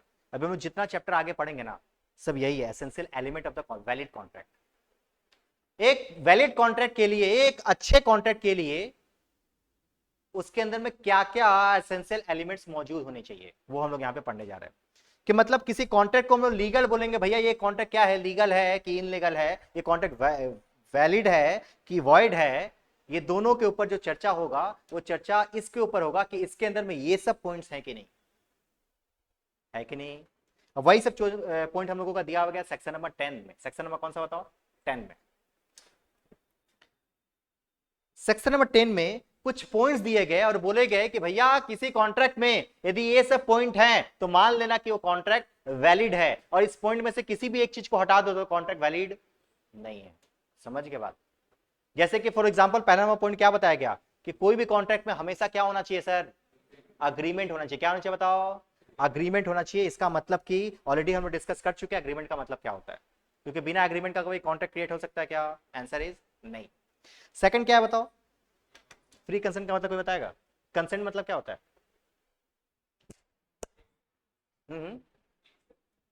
एक्सेप्ट करना, कंसेंट लेना, परमिशन लेना। और देखो फ्री कंसेंट, कंसेंट का मतलब होता है माइंड्स, फ्री माइंड्स। यहां पे क्या है, कंसेंट का मतलब क्या है, माइंड। मान लेते हैं कि हम, नाम बता भाई, विकास, विकास को, विकास के नाम पे करोड़ों का संपत्ति है, ठीक है, बट बेचारा यहाँ पे इसका कोई फैमिली नहीं है, यहाँ पे करोड़ों का संपत्ति है, और यहाँ का हम बाहुबली नेता है, हम इसको पकड़ लिए रोड पे, पकड़ के लेके आए यहाँ पे, हमने देख ऐसे रख दिया इसको, घोड़ा घोड़ा समझता तुम लोग, रख दिए, बोले देख पूरा का पूरा प्रॉपर्टी मेरे नाम पे कर दो, अदरवाइज तुमको उड़ा देंगे। बेचारा डर के मारे वो सिग्नेचर कर दिया। क्या ये मेरा और इसके बीच में जो कॉन्ट्रैक्ट है, ये कॉन्ट्रैक्ट है, पहले बताओ, ये जो कागज में सिग्नेचर किया कॉन्ट्रैक्ट है, आंसर इज यस कॉन्ट्रैक्ट है क्या ये कॉन्ट्रैक्ट, यस एग्रीमेंट है, सिग्नेचर है, कोर्ट पेपर पे सिग्नेचर है, क्या ये एग्रीमेंट है, क्या है कॉन्ट्रैक्ट है, आंसर इज यस कॉन्ट्रैक्ट है। बट इसका माइंड फ्री था क्या, नहीं सर, माइंड इसका फ्री नहीं था ना, क्या माइंड फ्री कंसेंट में था ये, आंसर इज नहीं। Therefore this contract become what, voidable. Contract क्या बन जाएगा बताओ सर, वॉइडेबल वैलिड क्या होता है, इसके बारे में हम बाद में चर्चा करेंगे। अभी के लिए खाली समझो कि कॉन्ट्रैक्ट के अंदर में क्या क्या चीज होनी चाहिए। सबसे पहले क्या बताया हम, एग्रीमेंट होना चाहिए, दूसरा क्या होना चाहिए, दोनों पार्टी का माइंड क्या होना चाहिए, फ्री होना चाहिए, किसी भी टाइप का कोई प्रेशर नहीं होना चाहिए। सर प्रेशर क्या होता है, प्रेशर होता है, देखो दो तरीके का प्रेशर होता है, एक होता है देख उड़ा देंगे, देखो इसको बोलते हैं कोवर्सन। क्या बोलते बताओ, कोवर्सन क्या बोलते बताओ, बोलो बोलो टर्म, कोवर्सन क्या बोलते बताओ, कोअर्सन, कोअर्सन, कोअर्सन, लॉ की भाषा में कोअर्सन बोलते हैं। देख नहीं करेगा उड़ा देंगे तुमको, इसको कोअर्सन बोलते हैं। एक और एग्जांपल होता है, देख एक और टाइप का प्रेशर होता है जो मेनली घर में अपने को मिलता है, वो है कि देख ये काम कीजिए नहीं तो फिर हम लटक जाएंगे, ठीक है। ये देखो प्रेशर, सेकंड टाइप का जो प्रेशर है वो मेंटल प्रेशर है, सही बोल रहे हैं, हाँ सर, वो आपको नहीं मारने का बात कर रहे हैं, वो अपने आप को मार लेंगे। इसको बोलते हैं क्या, अनड्यू इन्फ्लुएंस। बोलो क्या, अनड्यू इन्फ्लुएंस। अनड्यू का मतलब होता है, क्या बोलते हैं उसको, अनफेयर। अनड्यू मतलब क्या होता है, अनफेयर, और इन्फ्लुएंस का मतलब होता है फायदा उठाना, किसी का अनफेयर फायदा उठाना। भाई देखिए आज मेरे को नेकलेस दीजिए, अदरवाइज हम देख लीजिए, ऑफिस से आइएगा लटका हुआ पाइएगा, ऐसा कुछ, इसको बोलते हैं अनड्यू इन्फ्लुएंस करना। तो दोनों टाइप का प्रेशर, यदि किसी दोनों पार्टी के बीच में, यदि ये दोनों प्रेशर में से कोई भी एक भी प्रेशर ना रहे दोनों पार्टी में, तो कॉन्ट्रैक्ट को कॉन्ट्रैक्ट बोलेंगे, अदरवाइज कॉन्ट्रैक्ट नहीं। तो to constitute a valid contract, दो टाइप का एलिमेंट्स पढ़े हम लोग। पहला क्या पढ़े बताओ, एग्रीमेंट। दूसरा पॉइंट क्या पढ़े हम लोग, तीसरा क्या होता है देखो, कंपिटेंसी ऑफ द पार्टीज। अब कंपिटेंसी का मतलब क्या होता है बताओ कोई, कंपिटेंसी का मतलब होता है कंपिटेंट, एलिजिबल। भाई दोनों पार्टी जो है ना वो कॉन्ट्रैक्ट क्रिएट करने लायक हो। अब ये मान लो पागल है, रोड पे खड़ा होकर पत्थर मारता है सबको, ठीक है, बट इसके नाम पे करोड़ों का संपत्ति है, हमने चलो चलो चलो वहां पे पत्थर मारना, पत्थर मारना, यहाँ पे कागज देके सिग्नेचर करवा दिए, क्या ये कॉन्ट्रैक्ट वैलिड है, आंसर इज नहीं है, बिकॉज कंपीटेंट पार्टी ये नहीं है। ये छोटा बच्चा 18 साल से कम का बच्चा है, और इसको बहला फुसला के क्या कि इसका पूरा प्रॉपर्टी अपने नाम पे ट्रांसफर करवा लिया, क्या ये कॉन्ट्रैक्ट वैलिड है, आंसर इज नहीं, बिकॉज यहाँ पे जो पार्टी है वो एलिजिबल नहीं है कॉन्ट्रैक्ट क्रिएट करने के लिए। समझ रहा बात। तो तभी 3 पॉइंट बताया तुमको कि कॉन्ट्रैक्ट के अंदर में होने चाहिए। पहला क्या है, अग्रीमेंट, दूसरा पॉइंट क्या है बताओ, तीसरा पॉइंट क्या बताओ, कॉम्पिटिशन। नेक्स्ट है लॉफुल कंसिडरेशन। सर एक कॉन्ट्रैक्ट के अंदर में लॉफुल कंसिडरेशन का होना बहुत जरूरी है सर। लॉफुल कंसिडरेशन मतलब, कंसिडरेशन का मतलब अभी थोड़ा टाइम पहले बताए थे। बोलो बोलो, कुछ बोला। हाँ, फायदा। कंसिडरेशन का मतलब क्या होता है, फायदा। कहां पे था ये वाला वर्ड, बता दो। एग्रीमेंट का डेफिनेशन में क्या था वहां पे, अ प्रॉमिस और a set of promise forming the consideration for each other, ऐसा पढ़े थे हम लोग। तो उसी में कंसिडरेशन का मतलब होता है फायदा। याद रखना, कॉन्ट्रैक्ट वही कॉन्ट्रैक्ट को कॉन्ट्रैक्ट मानेंगे जिसमें दोनों पार्टी को कहीं ना कहीं कुछ ना कुछ फायदा है। यदि दोनों पार्टी में से किसी भी को कोई भी फायदा नहीं है तो वो कॉन्ट्रैक्ट नहीं है। एग्जाम्पल देखो एक बार। अभी हम तुमको बोले देखो, अच्छा कॉन्ट्रैक्ट भी क्या होना चाहिए, जो कंसिडरेशन भी होना चाहिए, क्या होना चाहिए, लॉफुल होना चाहिए। इनलीगल टाइप का कोई कंसिडरेशन नहीं होना चाहिए। हम तुमको बोले देखो, हम तुमको 1 करोड़ रुपए दे देंगे यदि तुम इसका मर्डर कर लेगा तो इसका कंसिडरेशन क्या है, 1 करोड़। मेरा कंसिडरेशन क्या है, इसका मर्डर होना। तो क्या ये मर्डर होना क्या लीगल है, आंसर इज नहीं। तो ये कॉन्ट्रैक्ट वैलिड होगा क्या, आंसर इज नहीं। मर्डर करके आएगा तो भी हम पेमेंट नहीं करेंगे, कुछ नहीं कर सकता। कर सकता है क्या, सुप्रीम कोर्ट में जाकर बोल सकता है देखो हम इसका मर्डर किए थे, इसके कहने पे 1 करोड़ रुपए नहीं दिया है, बोल सकता है क्या, आंसर इज नहीं, because the consideration is unlawful. समझ आ रहा बात। तो कंसिडरेशन क्या होना चाहिए, लॉफुल होना चाहिए। अच्छा इल्यूजरी भी नहीं होना चाहिए। इल्यूजरी का मतलब क्या होता है, फालतू का कंसिडरेशन नहीं होना चाहिए। अभी तुम मुझसे मान लो, एक बच्चा आया मेरे को बोला कि सर सर यदि आप मेरे को 10,000 रुपये देंगे ना सर, उसका चुप हो गया। हम बोले क्या, वो बोला कि सर आप खरीद 10,000 रुपये हमको दीजिए ना। तो हम बोले देख कॉन्ट्रैक्ट तो तब होगा ना जब दोनों पार्टी को फायदा हो। तुमको फायदा 10,000 रुपये है, मेरा फायदा क्या, बोला सर हम आपको इज्जत देंगे, हमको रेस्पेक्ट करेंगे सर। क्या ये कंसिडरेशन है, नहीं सर। इल्यूजरी, ये इल्यूजरी कंसिडरेशन, बस इल्यूजरी में जीना होगा, बस खाली बस ऐसे। हम तुमको बोले, फिर एक लड़का आया फिर बोला कि सर एक काम करते सुनिए, आपको सर फायदा चाहिए ना, बोले हाँ। बोला आप मेरे को 10,000 रुपये दीजिए, ताजमहल आपका। क्या ये भी इल्यूजरी है, हाँ ये भी इल्यूजरी, फालतू का आप कंसिडरेशन दे रहे हो। तो ये टाइप का कंसिडरेशन कभी नहीं होना चाहिए। तो 4 पॉइंट पढ़ा है हम लोग के कॉन्ट्रैक्ट के अंदर में होना चाहिए। पहला बताओ क्या, agreement, free consent, competition of the party, और लास्ट चौथा पॉइंट क्या है, लॉफुल कंसिडरेशन। और लीगल ऑब्जेक्टिव तुमको समझ में आ रहा होगा कि ऑब्जेक्टिव हमेशा हमारा जो उद्देश्य होना चाहिए कॉन्ट्रैक्ट का वो क्या होना चाहिए, लीगल होना चाहिए। कभी इनलीगल ऑब्जेक्ट से कभी कोई काम ना करे। हम तुमको बोले ड्रग्स ड्रग्स सप्लाई कर, ऐसा कोई कॉन्ट्रैक्ट बना तो ये क्या लॉफुल होगा, आंसर इज नहीं, क्योंकि हमारा ऑब्जेक्टिव क्या है, वो अनलॉफुल है। और लास्ट पॉइंट क्या है, not explicit declared as void. इसको हम लोग अभी आने वाले 9वें 10वें क्लासेस में हम लोग पढ़ेंगे। इसको अभी लंबा प्रोसेस है, ठीक है। ये चैप्टर बहुत लंबा है भाई, कम से कम 17-18 क्लास लेगा कॉन्ट्रैक्ट एक्ट, ठीक है। बट हाँ एक बार कॉन्ट्रैक्ट एक्ट यदि खत्म होगा तो लॉ का बहुत बहुत तुमको रिलीफ फील होगा कि बहुत बड़ा चैप्टर तुम्हारा खत्म हो गया, इसलिए पहला चैप्टर वही पढ़ रहे हैं। अभी देखो एक बार, जब लॉ बनाया गया था तो लॉ में लिखा गया था बस ये 6 पॉइंट कि कॉन्ट्रैक्ट के अंदर में ये 6 पॉइंट होने चाहिए। बट जैसे जैसे ये समय बीता वैसे वैसे लॉ मेकर को लगा कि भैया ये 6 पॉइंट से काम नहीं चलेगा, इसके अलावा बहुत सारी चीजें होनी चाहिए।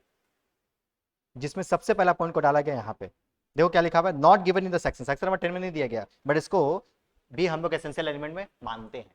पहला पॉइंट क्या है कि sir to constitute a contract there must be at least, एक कॉन्ट्रैक्ट को यदि क्रिएट करना है तो कम से कम कितने आदमी होने चाहिए, दो आदमी के बीच में कॉन्ट्रैक्ट। क्या अपने आप से कोई कॉन्ट्रैक्ट कर सकते हैं, क्या अपने आप से हम कॉन्ट्रैक्ट कर सकते हैं, आंसर इज नहीं। अपने आप से जो कर सकते हैं उसको पागलपंती बोलते हैं।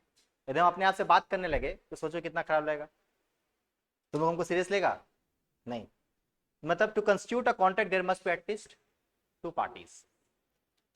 सेकंड बोला intention to create legal relationship. याद रखिएगा कॉन्ट्रैक्ट वही कॉन्ट्रैक्ट है जिसका इंटेंशन का मतलब क्या हुआ बताओ, इंटेंशन का मतलब क्या हुआ बताओ, इरादा। जिसका इरादा क्या है, लीगल रिलेशनशिप क्रिएट करना।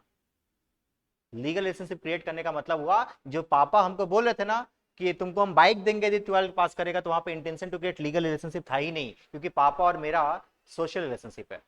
There is no legal relationship. 2 type का रिलेशनशिप होता है दोस्त, एक सोशल, दूसरा क्या होता है बॉयफ्रेंड गर्लफ्रेंड। कौन सा रिलेशनशिप में बताओ, सोशल, इसलिए केस नहीं कर सकते, ठीक है। थर्ड पॉइंट बोलता है देखो फुलफिलमेंट ऑफ लीगल फॉर्मेलिटीज। मतलब कॉन्ट्रैक्ट को वैलिड बनाने के लिए आपको वो सारा फॉर्मेलिटीज को फॉलो करना पड़ेगा। इसका मतलब क्या हुआ, सब फुलफिल करना पड़ेगा। फॉर्मेलिटीज का मतलब क्या होता है? अब एक क्वेश्चन तुमसे पूछे, मेरे को बताना। मान लो क्या नाम बताया था तुम? विकास। विकास मेरे को बोला कि सर चलिए मूवी चलते हैं, कल की मूवी चलते हैं, 10 तारीख को मूवी है, चलते हैं। क्या ये एग्रीमेंट था? हम मूवी देखने चले गए, इसको बहुत अच्छा लगा, इसके नाम पे जो प्रॉपर्टी था, बोला कि सर आप मेरे बेस्ट फ्रेंड हैं, एक बार लेके बैठे थे हम लोग, हम नहीं पिए, वो अगला पिया सिर्फ। तो तुमको पता होगा अधिकतर दोस्ती जो है उसी टाइम पे ज़्यादा निकलता है, तो ये मेरा बेस्ट फ्रेंड है। तो पीने के बाद ये क्या बोला कि भाई देख सर, आप देख सर, भाई देख सर, पूरा प्रॉपर्टी हम तेरे को दे रहा है, पूरा प्रॉपर्टी हम तुम्हारे नाम पे ट्रांसफर कर रहे हैं, ले लीजिए। हम इसका पूरा का पूरा प्रॉपर्टी ले लिए, समझना है, पूरा का पूरा प्रॉपर्टी ले लिए, बस खाली ये बोला है, बोला है, खाली ये बोला है, बट तुम हमको ही पता नशा उतर जाएगा तो खत्म। हम क्या किया, उसका वीडियो रिकॉर्डिंग कर लिए, क्योंकि सिग्नेचर के लायक नहीं था, सिग्नेचर करने के लायक नहीं था, बट वो बोलने के तो लायक था, आराम से बोल रहा था, हमको बहुत तारीफ किया मेरा, और बोला कि पूरा प्रॉपर्टी दे रहा। तो हम क्या किया, इधर अच्छा तरीके से रिकॉर्डिंग कर लिए, ताकि ये जब ये सुबह उठेगा तो उसको दिखा पाए। एक बात बताओ, ये क्या, ये कॉन्ट्रैक्ट है? कहने का मतलब ये है कि सर कॉन्ट्रैक्ट का मतलब तुम लोग क्या समझता है? लिखा हुआ चीज को कॉन्ट्रैक्ट बोल सकते हैं, कि बोल के भी कोई कॉन्ट्रैक्ट क्रिएट हो सकता है? सोच के बोलो। मतलब to constitute a contract there must be in writing. कौन कौन बोला इन राइटिंग? हाथ डालो। कौन कौन बोला दोनों? एक जन। ये क्या था? अरे अरे ठीक है, ओरल कौन कौन बोल रहा है? तुम लोग कुछ बोलेगा नहीं? अच्छा ऑनलाइन से पूछते हैं। ऑनलाइन आप लोग बताइए तो, कि कॉन्ट्रैक्ट हम लोग कैसे क्रिएट कर सकते हैं, ओरल और इन राइटिंग या फिर दोनों? आपका आंसर यहाँ पे हम वेट कर रहे हैं, बताओ तुम लोग। क्या कॉन्ट्रैक्ट इन राइटिंग ही होना जरूरी है, कि ओरल से भी कॉन्ट्रैक्ट हो सकता है? क्या बोल रहे तुम लोग? इन राइटिंग होना चाहिए, क्यों इन राइटिंग होना चाहिए? ऑनलाइन आपका रिप्लाई का वेट कर रहे हैं हम। क्यों इन राइटिंग, आप क्यों सोच के बोले, नाम बताओ। नेहा। अच्छा तो बोलो, इन राइटिंग ही क्यों होना चाहिए? कॉन्ट्रैक्ट तुम्हारे माइंड में क्यों आएगा सर इन राइटिंग होना चाहिए? अरे बोलो, बोले का कोई कीमत नहीं है, जो तुम्हारे माइंड में आ रहा है वही ना, कि सर आज बोले कुछ और, कल कुछ और चेंज हो सकता है, बट इन राइटिंग रहेगा तो सबूत हो सकता है, यही ना? और किसी के माइंड में कुछ है? बट एक बात बताओ, यदि राइटिंग इतना ज्यादा प्रूफ है, इतना ज्यादा उसको प्रूफ कर सकते हैं कि राइटिंग राइटिंग रहेगा तो प्रूफेबल है, अदरवाइज नहीं। देखिए एक बात बताओ मेरे को, राइटिंग क्या होता है? सिग्नेचर, ऐसा कुछ है सिग्नेचर? हाँ, तो एक कागज में हम तुम्हारा प्रॉपर्टी का पूरा नाम लिख दिए, और सिग्नेचर का कॉपी कौन नहीं कर सकता आज के समय में? हम ऐसे से कर दिए। तो सर राइटिंग बोलो या फिर ओरल बोलो, चेंज तो दोनों में हो सकता है। तो फिर सर क्या होना चाहिए? लॉ बोलता है contract may be created through writing as well as what, oral. मतलब कॉन्ट्रैक्ट हम लोग ओरली भी क्रिएट कर सकते हैं, और राइटिंग में भी क्रिएट कर सकते हैं। तुमसे क्वेश्चन कोई पूछेगा कि सर कॉन्ट्रैक्ट के लिए क्या इन राइटिंग होना जरूरी है? आंसर इज नहीं। बट याद रखना, दो ऐसा कॉन्ट्रैक्ट है जहां पे आपको इन राइटिंग कंपलसरी है। दो ऐसा कॉन्ट्रैक्ट है पूरे वर्ल्ड में जहां पे आपको इन राइटिंग कॉन्ट्रैक्ट होना बहुत जरूरी है, वहां पे बोलने से काम नहीं चलेगा। सर वो दो कैसा है? पहला है इंश्योरेंस, जिंदगी के साथ भी, मर जाइए आराम से मरिए, फैमिली वालों को हम देख लेंगे। ये जो कॉन्ट्रैक्ट था ये कभी भी बोल के नहीं हो सकता। सोचिए बार LIC ऐसा बोले कि आप मेरे को प्रीमियम पेमेंट कीजिए, टेंशन मत लीजिए, कोई कागज नहीं देंगे, बट जब जब मर जाइएगा खाली वाइफ को भेज दीजिएगा, क्या ऐसा मान लेगा कोई इंश्योरेंस प्रीमियम करवाएगा? आंसर इज नहीं। तो इंश्योरेंस का ऐसा कॉन्ट्रैक्ट है जहां पे इन राइटिंग कॉन्ट्रैक्ट ही होना चाहिए, इसके अलावा नहीं होना चाहिए। और सेकंड सेकंड एक स्पेशल टाइप का कॉन्ट्रैक्ट है जहां पे आपको इन राइटिंग होना चाहिए, इन ओरल से काम नहीं चलेगा, वो है ट्रांसफर ऑफ इमूवेबल प्रॉपर्टी। तो इसका जो एग्जांपल देते हैं पूरा बिल्डिंग, जो बिल्डिंग का यदि ट्रांसफर करते हैं ना, उस केसेस में आपका क्या होना चाहिए? इन राइटिंग होना चाहिए, कभी ओरल से काम नहीं चलेगा। मतलब सर यदि वो पीने के होशो हवास में उस समय यदि वो बोला कि सर मेरे ड्रॉवर में 2 लाख रुपए है ना, वो आपका, बिल्डिंग भी आपका, तो बिल्डिंग नहीं ले सकते हम, बट 2 लाख रुपए ले लेंगे, क्योंकि 2 लाख रुपए इज द ओरल। ओरल भी हो सकता है, बट बिल्डिंग कभी भी ट्रांसफर ओरली नहीं हो सकता। क्या समझ में आया क्या? इसी को बोलते fulfilment of legal formalities. Online बच्चा तुम लोग बहुत ढीठ है भाई, तुम लोग को रिप्लाई नहीं दिया।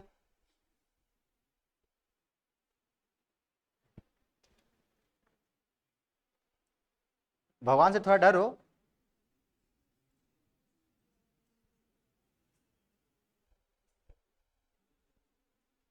अब हम आगे तभी पढ़ाएंगे जब तो आप लोग रिप्लाई देंगे, फटाफट से बताइए।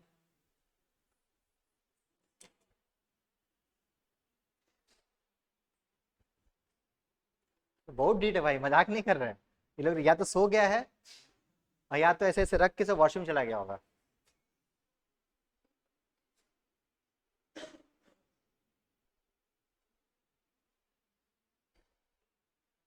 चल ठीक, कोई बात नहीं। आओ, सर्टेनिटी ऑफ मीनिंग। सर्टेनिटी का मतलब क्या होता है? सर्टेनिटी का मतलब होता है सर्टेन होना। जो चीज हो रही है, दोनों पार्टनर्स को जो फायदा, दोनों पार्टीज को जो फायदा हो रहा है, दोनों पार्टीज को वो चीज पता होना चाहिए। पता होना चाहिए मतलब पहले से कॉन्ट्रैक्ट क्रिएट होते वक्त पता होना चाहिए कि किसको कितना का फायदा है। जैसे देखो, बड़ा बाजार में कोई सामान खरीदने जाओ, दुकानदार क्या बोलता है? अरे आप लीजिए ना पहले, आप भाभी उठाइए ना पहले सामान, बाद में देखा जाएगा रेट को लेके। ये कभी कॉन्ट्रैक्ट नहीं हो सकता। पता चला आप 2 kg आप तौल लिया, कितना कितना दाम, 500 रुपया। इसका मतलब ये हुआ कॉन्ट्रैक्ट वही कॉन्ट्रैक्ट है जो पहले ही दोनों पार्टी आपस में कम्युनिकेट कर ले और दोनों पार्टी को क्या क्या फायदा है, दोनों चीज क्लियर हो जाए दोनों पार्टी को। यदि एक पार्टी को क्लियर है, दूसरा पार्टी क्लियर नहीं है, एक पार्टी तो क्लियर इसको काटना है आज, क्लियर है, दूसरा पार्टी क्लियर नहीं कितना कटेगा मेरा, तो फिर उस केस में कभी कॉन्ट्रैक्ट नहीं हो सकता। क्या होगा, क्या उसको बोलते हैं certainty of meaning. Last point क्या बताओ? Possibility of performance. भाई ऐसा कुछ प्रॉमिस करो जो रियल में पॉसिबल हो परफॉर्मेंस के लिए। ऐसा पॉसिबल ही नहीं है, आप ऐसे ही बस कुछ भी प्रॉमिस कर दिए तो वो कभी पॉसिबल नहीं हो सकता। जैसे फॉर एग्जांपल ये जो एग्जाम में आया था वो ऐसे आया था कि मान लीजिए ए, एक लड़का था विकास, किसी लड़की को ऑलरेडी, विकास ऑलरेडी क्या है, मैरिड है, हिंदू है भाई, हिंदू में 2 मैरिड अलाउड नहीं है हमारे में। तो विकास जो है ऑलरेडी एक मैरिड है और एक लड़की को प्रॉमिस करता है कि हम आपसे शादी कर लेंगे। क्या ये जो परफॉर्मेंस है, ये जो पॉसिबिलिटी टू परफॉर्म है, क्या ये, तो क्या कभी कॉन्ट्रैक्ट हो सकता है? नहीं हो सकता। समझ में आया बात? अब तुम्हारे माइंड में आ रहा होगा कि सर तब तो सर हर लड़का उसका फायदा उठाता, क्योंकि हमको लीगली पता है इसको कि लड़की इसके ऊपर केस कर नहीं सकती, क्योंकि ये कभी ऑब्जेक्ट, इसका जो प्रॉमिस किया है कभी परफॉर्मेंस करने लायक है नहीं। तो इसके ऊपर इंडियन कॉन्ट्रैक्ट एक्ट से तो बच जाएगा ये, बल पैनल कोड लगा दिया जाएगा इसके ऊपर, इंडियन आईपीसी की धारा। तुम्हारा बात, इंडिया में बहुत सारा एक्ट है ना, तो इस एक्ट में नहीं तो किसी और एक्ट में, हम लोग इसलिए तो जाते हैं लॉयर के पास। ठीक है, तो यही सब चीज था जिसके बारे में हम लोग क्या बात की है, हम लोग यहाँ पे लीगल ऑब्लिगेशन के बारे में बात की और हम लोग पढ़े कि क्या क्या एसेंशियल एलिमेंट्स होने चाहिए। ठीक है क्या? Okay, now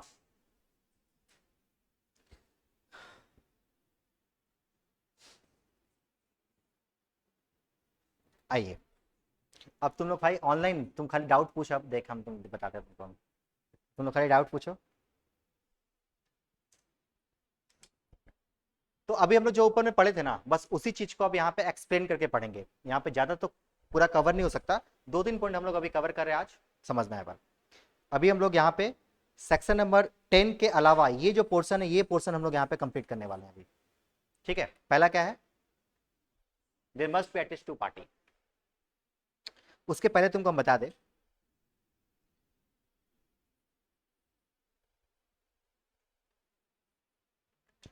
A versus B. देखो तुमको ये देखने को मिलेगा, इसके अंदर में बहुत सारे केस स्टडी देखने को मिलेगा। केस स्टडीज का मतलब क्या होता है ये समझते हैं। कभी कभी क्या होता है, किसी किसी बातों पे बारिश हो रहा है, क्या अच्छा बारिश हो रहा है, किसी किसी बातों पे 2 आदमी के बीच में क्लैश हो जाता है, राइट? यस सर, दो पार्टी के बीच में क्लैश हो जाता है। तो ए वर्सेस बी लिखा हुआ है, तुमको क्या लगता है ए केस किया है बी के ऊपर कि बी केस किया है ए के ऊपर? सोच के बताओ। हाँ, अरे बोलो बोलो बोलो। ए केस किया बी के ऊपर, ए वर्सेस बी का मतलब क्या हुआ, ए केस किया बी के ऊपर। तो याद रखना, जो केस करता है उसको लीगल टर्म में बोलते हैं प्लेंटिफ। क्या बोलते होता हो? प्लेंटिफ। और जिसके ऊपर केस होता है, जो उसको डिफेंड करता है, उसको बोलते हैं डिफेंडेंट। क्या बोलते होता हो? यदि हम बोले विकास को कि देख विकास के ऊपर हम केस किए कि विकास मानहानि का केस है मेरा इसके ऊपर, तो हम केस किए तो हमको क्या कहा जाएगा, हम प्लेंटिफ है, सामने वाला बंदा क्या है, डिफेंडेंट, उसको डिफेंड करना है अपने आप को। और हम इसके ऊपर केस किए प्लेंटिफ। समझ में आ रहा बात? तो जो आगे वाला पॉइंट होता है वो होता है प्लेंटिफ, और उसके बाद वाला जो पॉइंट होता है वो क्या होता है? डिफेंडेंट। सर से फॉर एग्जांपल यहाँ पर दिया हुआ देखो, यहाँ पे लिखा हुआ देखो, state of Gujarat versus Raman Lal and company. इसका मतलब कौन केस किसके ऊपर किया है? गुजरात किया है। किसके ऊपर? Who is the plaintiff? State of Gujarat. And who is the defendant? हमारा बात ठीक है सर। क्या केस स्टडी पढ़ना है? हाँ केस स्टडी पढ़ना है, और केस स्टडी का नाम याद रखना। हाँ नाम भी याद रखना जरूरी है एकदम, ठीक है। अब यहां से टेक्निकली चैप्टर स्टार्ट होता है, ठीक है। आओ, तो सबसे पहला पॉइंट हम लोग क्या पढ़े बताओ? इसके अंदर हम लोग यही पढ़े कि to constitute a valid contract there must be at least two parties का होना बहुत जरूरी है। दो पार्टी में से एक पार्टी यदि रहे, एक पार्टी नहीं रहे, तो कभी कॉन्ट्रैक्ट क्रिएट नहीं हो सकता। अब यहाँ पे एक बहुत फेमस केस स्टडी था, वो केस स्टडी को तुमको हम हैंड रिटन नोट से दिखाते। देखो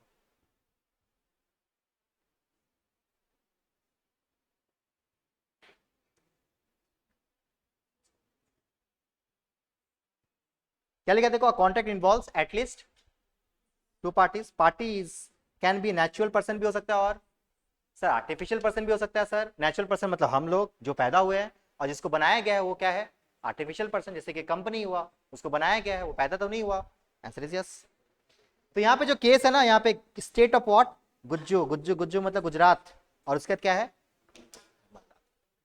स्टेट ऑफ गुजरात का मतलब होता है गुजरात का कोई क्या होगा बताओ? गवर्नमेंट।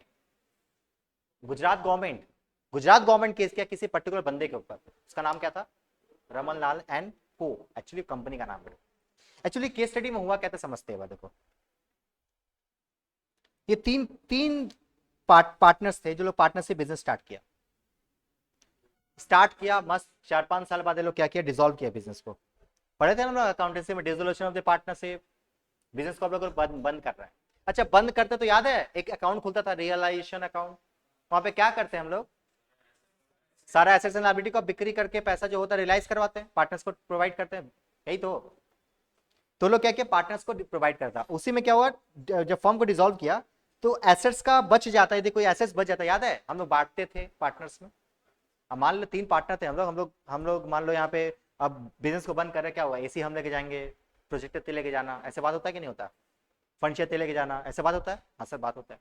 तो वहीं पे क्या हुआ था ना, 3 पार्टनर थे, तीनों पार्टनर में एक पार्टनर क्या किया? कंप्यूटर उठाया, ऐसे लेके जा रहा था, रास्ते में मिल गया बंदा। उसका नाम था सेल्स टैक्स ऑफिसर। वो सेल्स टैक्स ऑफिसर था, वहीं से गुजर रहा था। उसको देखा, अरे इतना अच्छा कंप्यूटर लेके जा रहा है, वहीं पे गाड़ी रोका। साइकिल देख रहा तुम? तो क्या हुआ? गाड़ी रोका, बोला अरे ये तुम कंप्यूटर कहाँ लेके जा रहा है? बोला घर। बोला काहे लेके जा रहा है घर? बोला पार्टनरशिप बिजनेस का डिसोल्यूशन हो गया हम लोगों का एसेट्स का बंटवारा हुआ, इसलिए हम लोग लेके जा रहे हैं। बोला रुक यहीं पे रखा। बोला एक बात बता, अकाउंट्स में क्या पढ़ा था तुम? बोला क्या पढ़ा था बताओ? अकाउंट्स में पढ़ा था ना बिजनेसमैन और बिजनेस अलग अलग है, अलग अलग है। पार्टनरशिप बिजनेस और पार्टनर्स क्या है?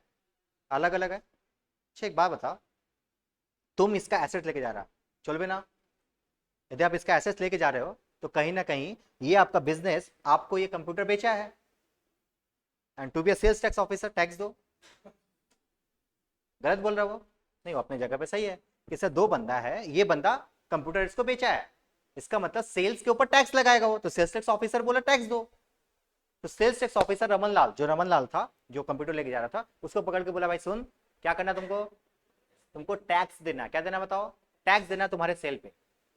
ये बात पूरा का पूरा कोर्ट तक पहुंचा। कोर्ट में अल्टीमेटली तुमको क्या लगता है क्या जजमेंट आना चाहिए? रमन लाल फायदा में आया। मतलब कोर्ट किस तुम यदि जज रहता तुम किसके साथ रहता?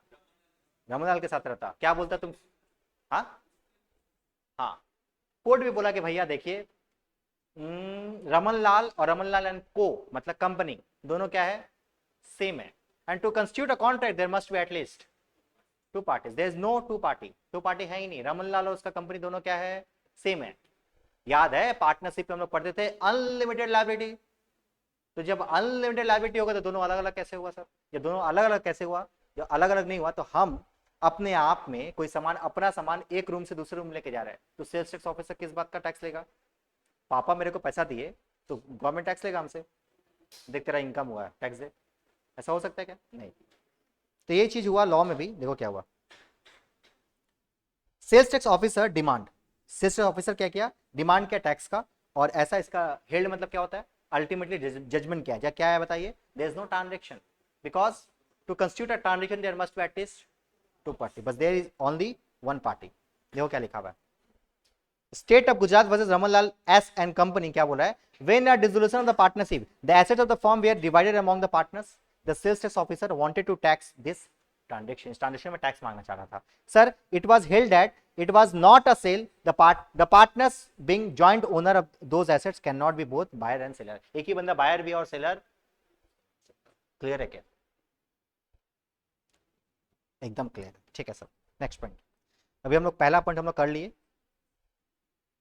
ये टू पार्टनर्स, अभी हम लोग सेकंड पार्ट पढ़ के आज क्लास छुट्टी दे रहा है। देखो सेकंड पार्ट क्या है, parties must be intend to create legal relationship, parties must intended to create legal obligation या लीगल रिलेशनशिप। अब यहां पे एक बहुत फेमस केस स्टडी था जिसका नाम था बल्फर वर्सेस बल्फर। सर एक बात बताइए, दोनों का नाम सेम है, केस करने वाला बंदा भी सेम, केस जिसके ऊपर किया गया वो भी सेम, प्लेंटिफ और डिफेंडेंट दोनों सेम, आंसर इज यस दोनों सेम। सर ये कैसे हो सकता है? देखो वेलफेयर को थोड़ा हटाते हैं और एक एग्जांपल लेके आते हैं, किसको लेके आया बताओ, जो बुरा नहीं मानेगा, बताओ कौन बुरा नहीं मानेगा, नाम बता भाई, नाम बता, नाम तुम बंदा छोड़ रहा, हाँ राजदीप, ये देखो राजदीप है,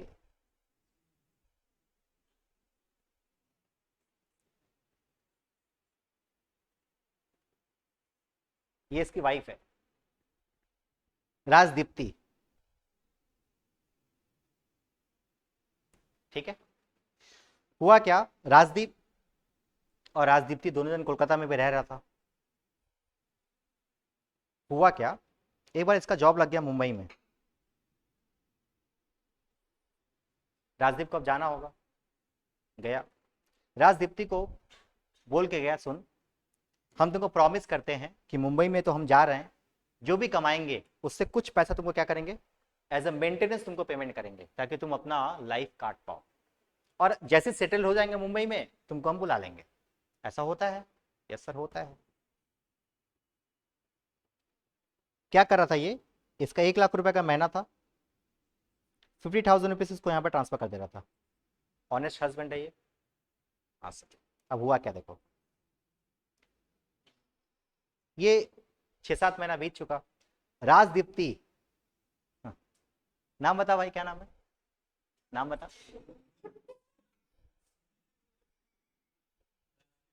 तुम्हारा अरे तुम्हारे नाम था, अच्छा तब तुम्हारा नाम बता, तुमको विलन बनाएंगे, बता, सेम सेम नाम है दोनों जन का, अभी अलग अलग बैठा कर, विकास, विकास ये विकास है, विकास और राजदीप्ति आपस में बेचारा मिल गए और मस्त लोगों का अफेयर चल रहा है। तो राजदीप को ये बात पता चला, जब जब तक पता नहीं था तब तक तो ठीक था, बट अचानक से राजदीप को पता चल गया कि ये क्या निकली, बेवफा निकली राजदीप्ति।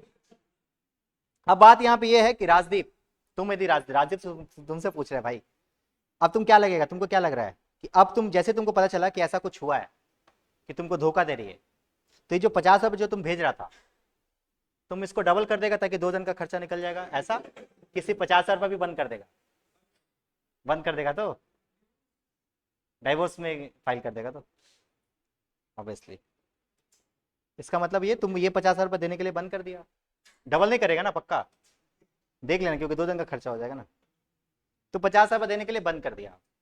और किसको गुस्सा आएगा बताओ, राजदीप्ति बहुत बहुत उसको मनाई कि ठीक है हो गया गलती, अब मान जाइए, बेचारा माना नहीं। अल्टीमेटली क्या हुआ, जो मेंटेनेंस का खर्चा हर महीने पे दे रहा था वो क्या कर दिया, बंद कर दिया। चीजों को समझना है, पर राजदीप्ति कहाँ गई, हाई कोर्ट, केस करने के लिए कि हम आपकी वाइफ है, आपका ये ड्यूटी बनता है कि आपको मैं मेंटेनेंस का खर्चा दो। और क्योंकि राजदीप्ति थोड़ा बहुत पढ़ी लिखी थी, तो क्या की थी, जब वो प्रॉमिस कर रहा था राजदीप, उसी समय वो कागज में लिखवा लेती। ठीक है, तो अब तुमको क्या लगता है लीगली तरीके से क्या राजदीप को, राजदीप्ति को पेमेंट करना पड़ेगा? याद है एलिमनी, एलिमनी नाम तुमने सुना ही होगा, डाइवोर्स। अभी तुमको नया लेटेस्ट केस पता है तुमको? एलिमनी दोनों दोनों केस में हो गया, वाइफ भी हस्बैंड को देगा, हस्बैंड भी वाइफ को देगी। अभी नया इलाहाबाद कोर्ट का जजमेंट है, सोच समझ के। हाँ, बोलो। तो राजदीप, क्या राजदीप, राजदीप्ति जो केस की राजदीप के ऊपर कि ये मेरा का मेंटेनेंस का पेमेंट नहीं कर रहा है, इसको पेमेंट करना पड़ेगा, तुम यदि जज रहता तुम क्या करेगा? क्या ये कॉन्ट्रैक्ट है? नहीं, because it's a domestic arrangement. अभी हम लोग पढ़ के आए, because it's a matter of husband and wife, it's a domestic arrangement. सोचो एक बार यदि ये डोमेस्टिक अरेंजमेंट को दिन नहीं रहता ना, तो हर दूसरा दिन हर दूसरा हस्बैंड जेल में रहता। जो प्रॉमिस करता है ना, उसे प्रॉमिस कर फुलफिल करेगा नहीं, नेकलेस नहीं दिया ना, चलिए जेल में, चलिए। लॉ में इसीलिए इसको रिलैक्सेशन दिया गया है यहाँ पे। तो बेलफेयर वर्सेस वेलफेयर में क्या था, जो वाइफ थी ना उसका नाम भी, क्योंकि टाइटल दोनों का सेम होगा ना, हस्बैंड वाइफ है, तो इसलिए बेलफेयर वर्सेस वेलफेयर है। जो फर्स्ट वेलफेयर है वो वाइफ है, सेकंड वेलफेयर क्या है, हस्बैंड है। जो प्लेंटिफ है वो केस करती है अपने हस्बैंड के ऊपर कि आपको मेंटेनेंस का खर्चा देना पड़ेगा, वो मेंटेनेंस का खर्चा नहीं देना, मतलब बंद कर दिया था। तो अल्टीमेटली ये आया कि जो एग्रीमेंट है बिटवीन वेलफेयर वर्सेस वेलफेयर, जो एग्रीमेंट है, ये एग्रीमेंट एग्रीमेंट है, कॉन्ट्रैक्ट नहीं है, इसलिए कोई केस नहीं हो सकता, और लीगली तरीके से राजदीप को, राजदीप्ति को कोई भी अमाउंट देने का दरकार नहीं। समझ में आ रहा बात? देखो यही यही केस था। A husband agreed to pay his wife certain amount of maintenance every month while he was in abroad. Husband failed to pay the promises amount. Wife sued him for the recovery of the amount. Here, in this case, wife could not recover it in the social agreement. क्या है ये? Social agreement है, and the parties did not intend to create a legal relationship. Clear है क्या? ठीक है, जो तुमको एग्जांपल दिए ये अपने से बना के नहीं दिए, यही हुआ था। बेल्फर रियल में बेवफा निकली थी। ठीक है, आगे देखो। There must be an intention to create legal relationship, already अपने जो हैनिटन में लिखा गया ना, बस उतना पढ़ना, कीवर्ड्स के साथ लिखा गया। ये एग्जांपल एकदम 6 पढ़ के देखो तो समझ में आ रहा है क्या?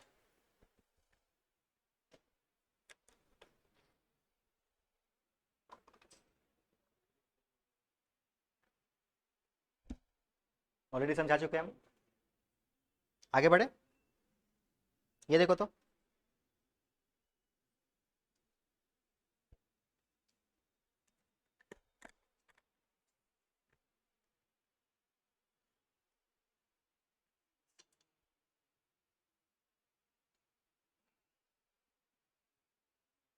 ठीक है, बस आज के लिए हम लोग यहीं पे एंड कर रहे हैं, बट एक छोटा सा होमवर्क के साथ एंड कर रहे हैं, समझना है। पर ये हैंडरिटन नोट्स है मेरा, इसमें हम लोग क्या क्या चीज़ पढ़ लिए, पहले इसको मार्किंग करा देते हैं, ये हम तुमको भेज देंगे। हम लोग अभी कॉन्ट्रैक्ट पढ़ लिए। कोशिश करना कि ये हैंडरिटन नोट्स लेके आपको कॉपी में अपना नोट्स खुद से बनाना, इसके ऊपर रिलाई मत करना। ठीक है, क्यों नहीं करना? ये एग्जॉस्टिव है, इसके अलावा कुछ आएगा नहीं। बट जब हम लोग हाथ से लिखते हैं ना, अपने हाथ से जब लिखते हैं, तो एक बार ऑलरेडी याद हो जाता है, इसलिए ठीक है, खुद से लिखने का तो कोशिश करना। ये ऑलरेडी एग्जांपल वगैरह दिया हुआ है, ये सब चीज़ हम लोग पढ़ चुके हैं, एग्रीमेंट वगैरह सब पढ़ चुके हैं। टाइप्स ऑफ कॉन्ट्रैक्ट अभी हम लोग नहीं पढ़े हैं, हम लोग एसेंशियल एलिमेंट्स में सबका सब पॉइंट हम लोग डिस्कस कर चुके हैं। उसके बाद टू पार्टीज का ऑलरेडी हम लोग डिस्कस किया अभी यहाँ पे। उसका वेलफेयर वर्सेस वेलफेयर में यहाँ पे देखो एग्जाम्पल दिया हुआ था, हस्बैंड वाला केस तुमको समझ में आ गया होगा, और यहाँ पे एग्जाम्पल को बहुत शॉर्ट में दिया गया है, और अदर फॉर्मेलिटीज हम लोग आगे पढ़ेंगे। ठीक है, यहाँ तक हम लोग पढ़े हैं, इसके बाद से हम लोग नेक्स्ट क्लास पढ़ेंगे। ठीक है, एक और छोटा सा होमवर्क है, बुक आप लोगों के पास होगा, चलो नहीं है कोई बात नहीं, इनरोलमेंट यदि नहीं हुआ है तो भी आपको क्या करना पड़ेगा, ऑनलाइन जाना पड़ेगा, आपको एक पीडीएफ डाउनलोड करना है ऑनलाइन। आईसीएआई का वेबसाइट में जाना, वहाँ पे तुमको बुक मिलेगा। आईसीएआई का वेबसाइट में जाओगे बीओएस सेक्शन में, तो आपको वहाँ पे क्या मिल जाएगा बताओ, बुक मिल जाएगा। उस बुक में जाके कॉन्ट्रैक्ट एक्ट का पहला यूनिट आप डाउनलोड करोगे। तो डाउनलोड करने के बाद देखो ये क्वेश्चन है,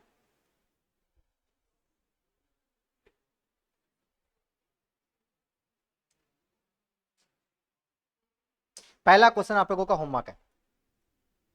क्या क्वेश्चन है देखो, all the contracts are agreement but all the agreements are not contract. भाई लिख के आना बहुत जरूरी है। नेक्स्ट क्लास खड़ा कराएंगे, ठीक है। होमवर्क के साथ कभी कॉम्प्रोमाइज नहीं करते हम। All contracts are agreement but all the agreements are not contract, ये तो आपको लिख के लेके आना है। दोनों का मतलब आपको पता है, हैंड रिटन नोट्स मेरे से ले लेना, उसके हेल्प से तुम लिख पाओ तो लिख लो, बट लिख के लेके आना। 4 मार्क्स का है, इट मीन्स आपको अप्रॉक्सीमेट 75% और 80% ऑफ द पेज लिखना है तुमको, ठीक है। कैसे एक्सप्लेन करोगे, एक्सप्लेनेशन इज वेरी इंपॉर्टेंट, ठीक है। मिलते हैं फिर, बाय, थैंक यू।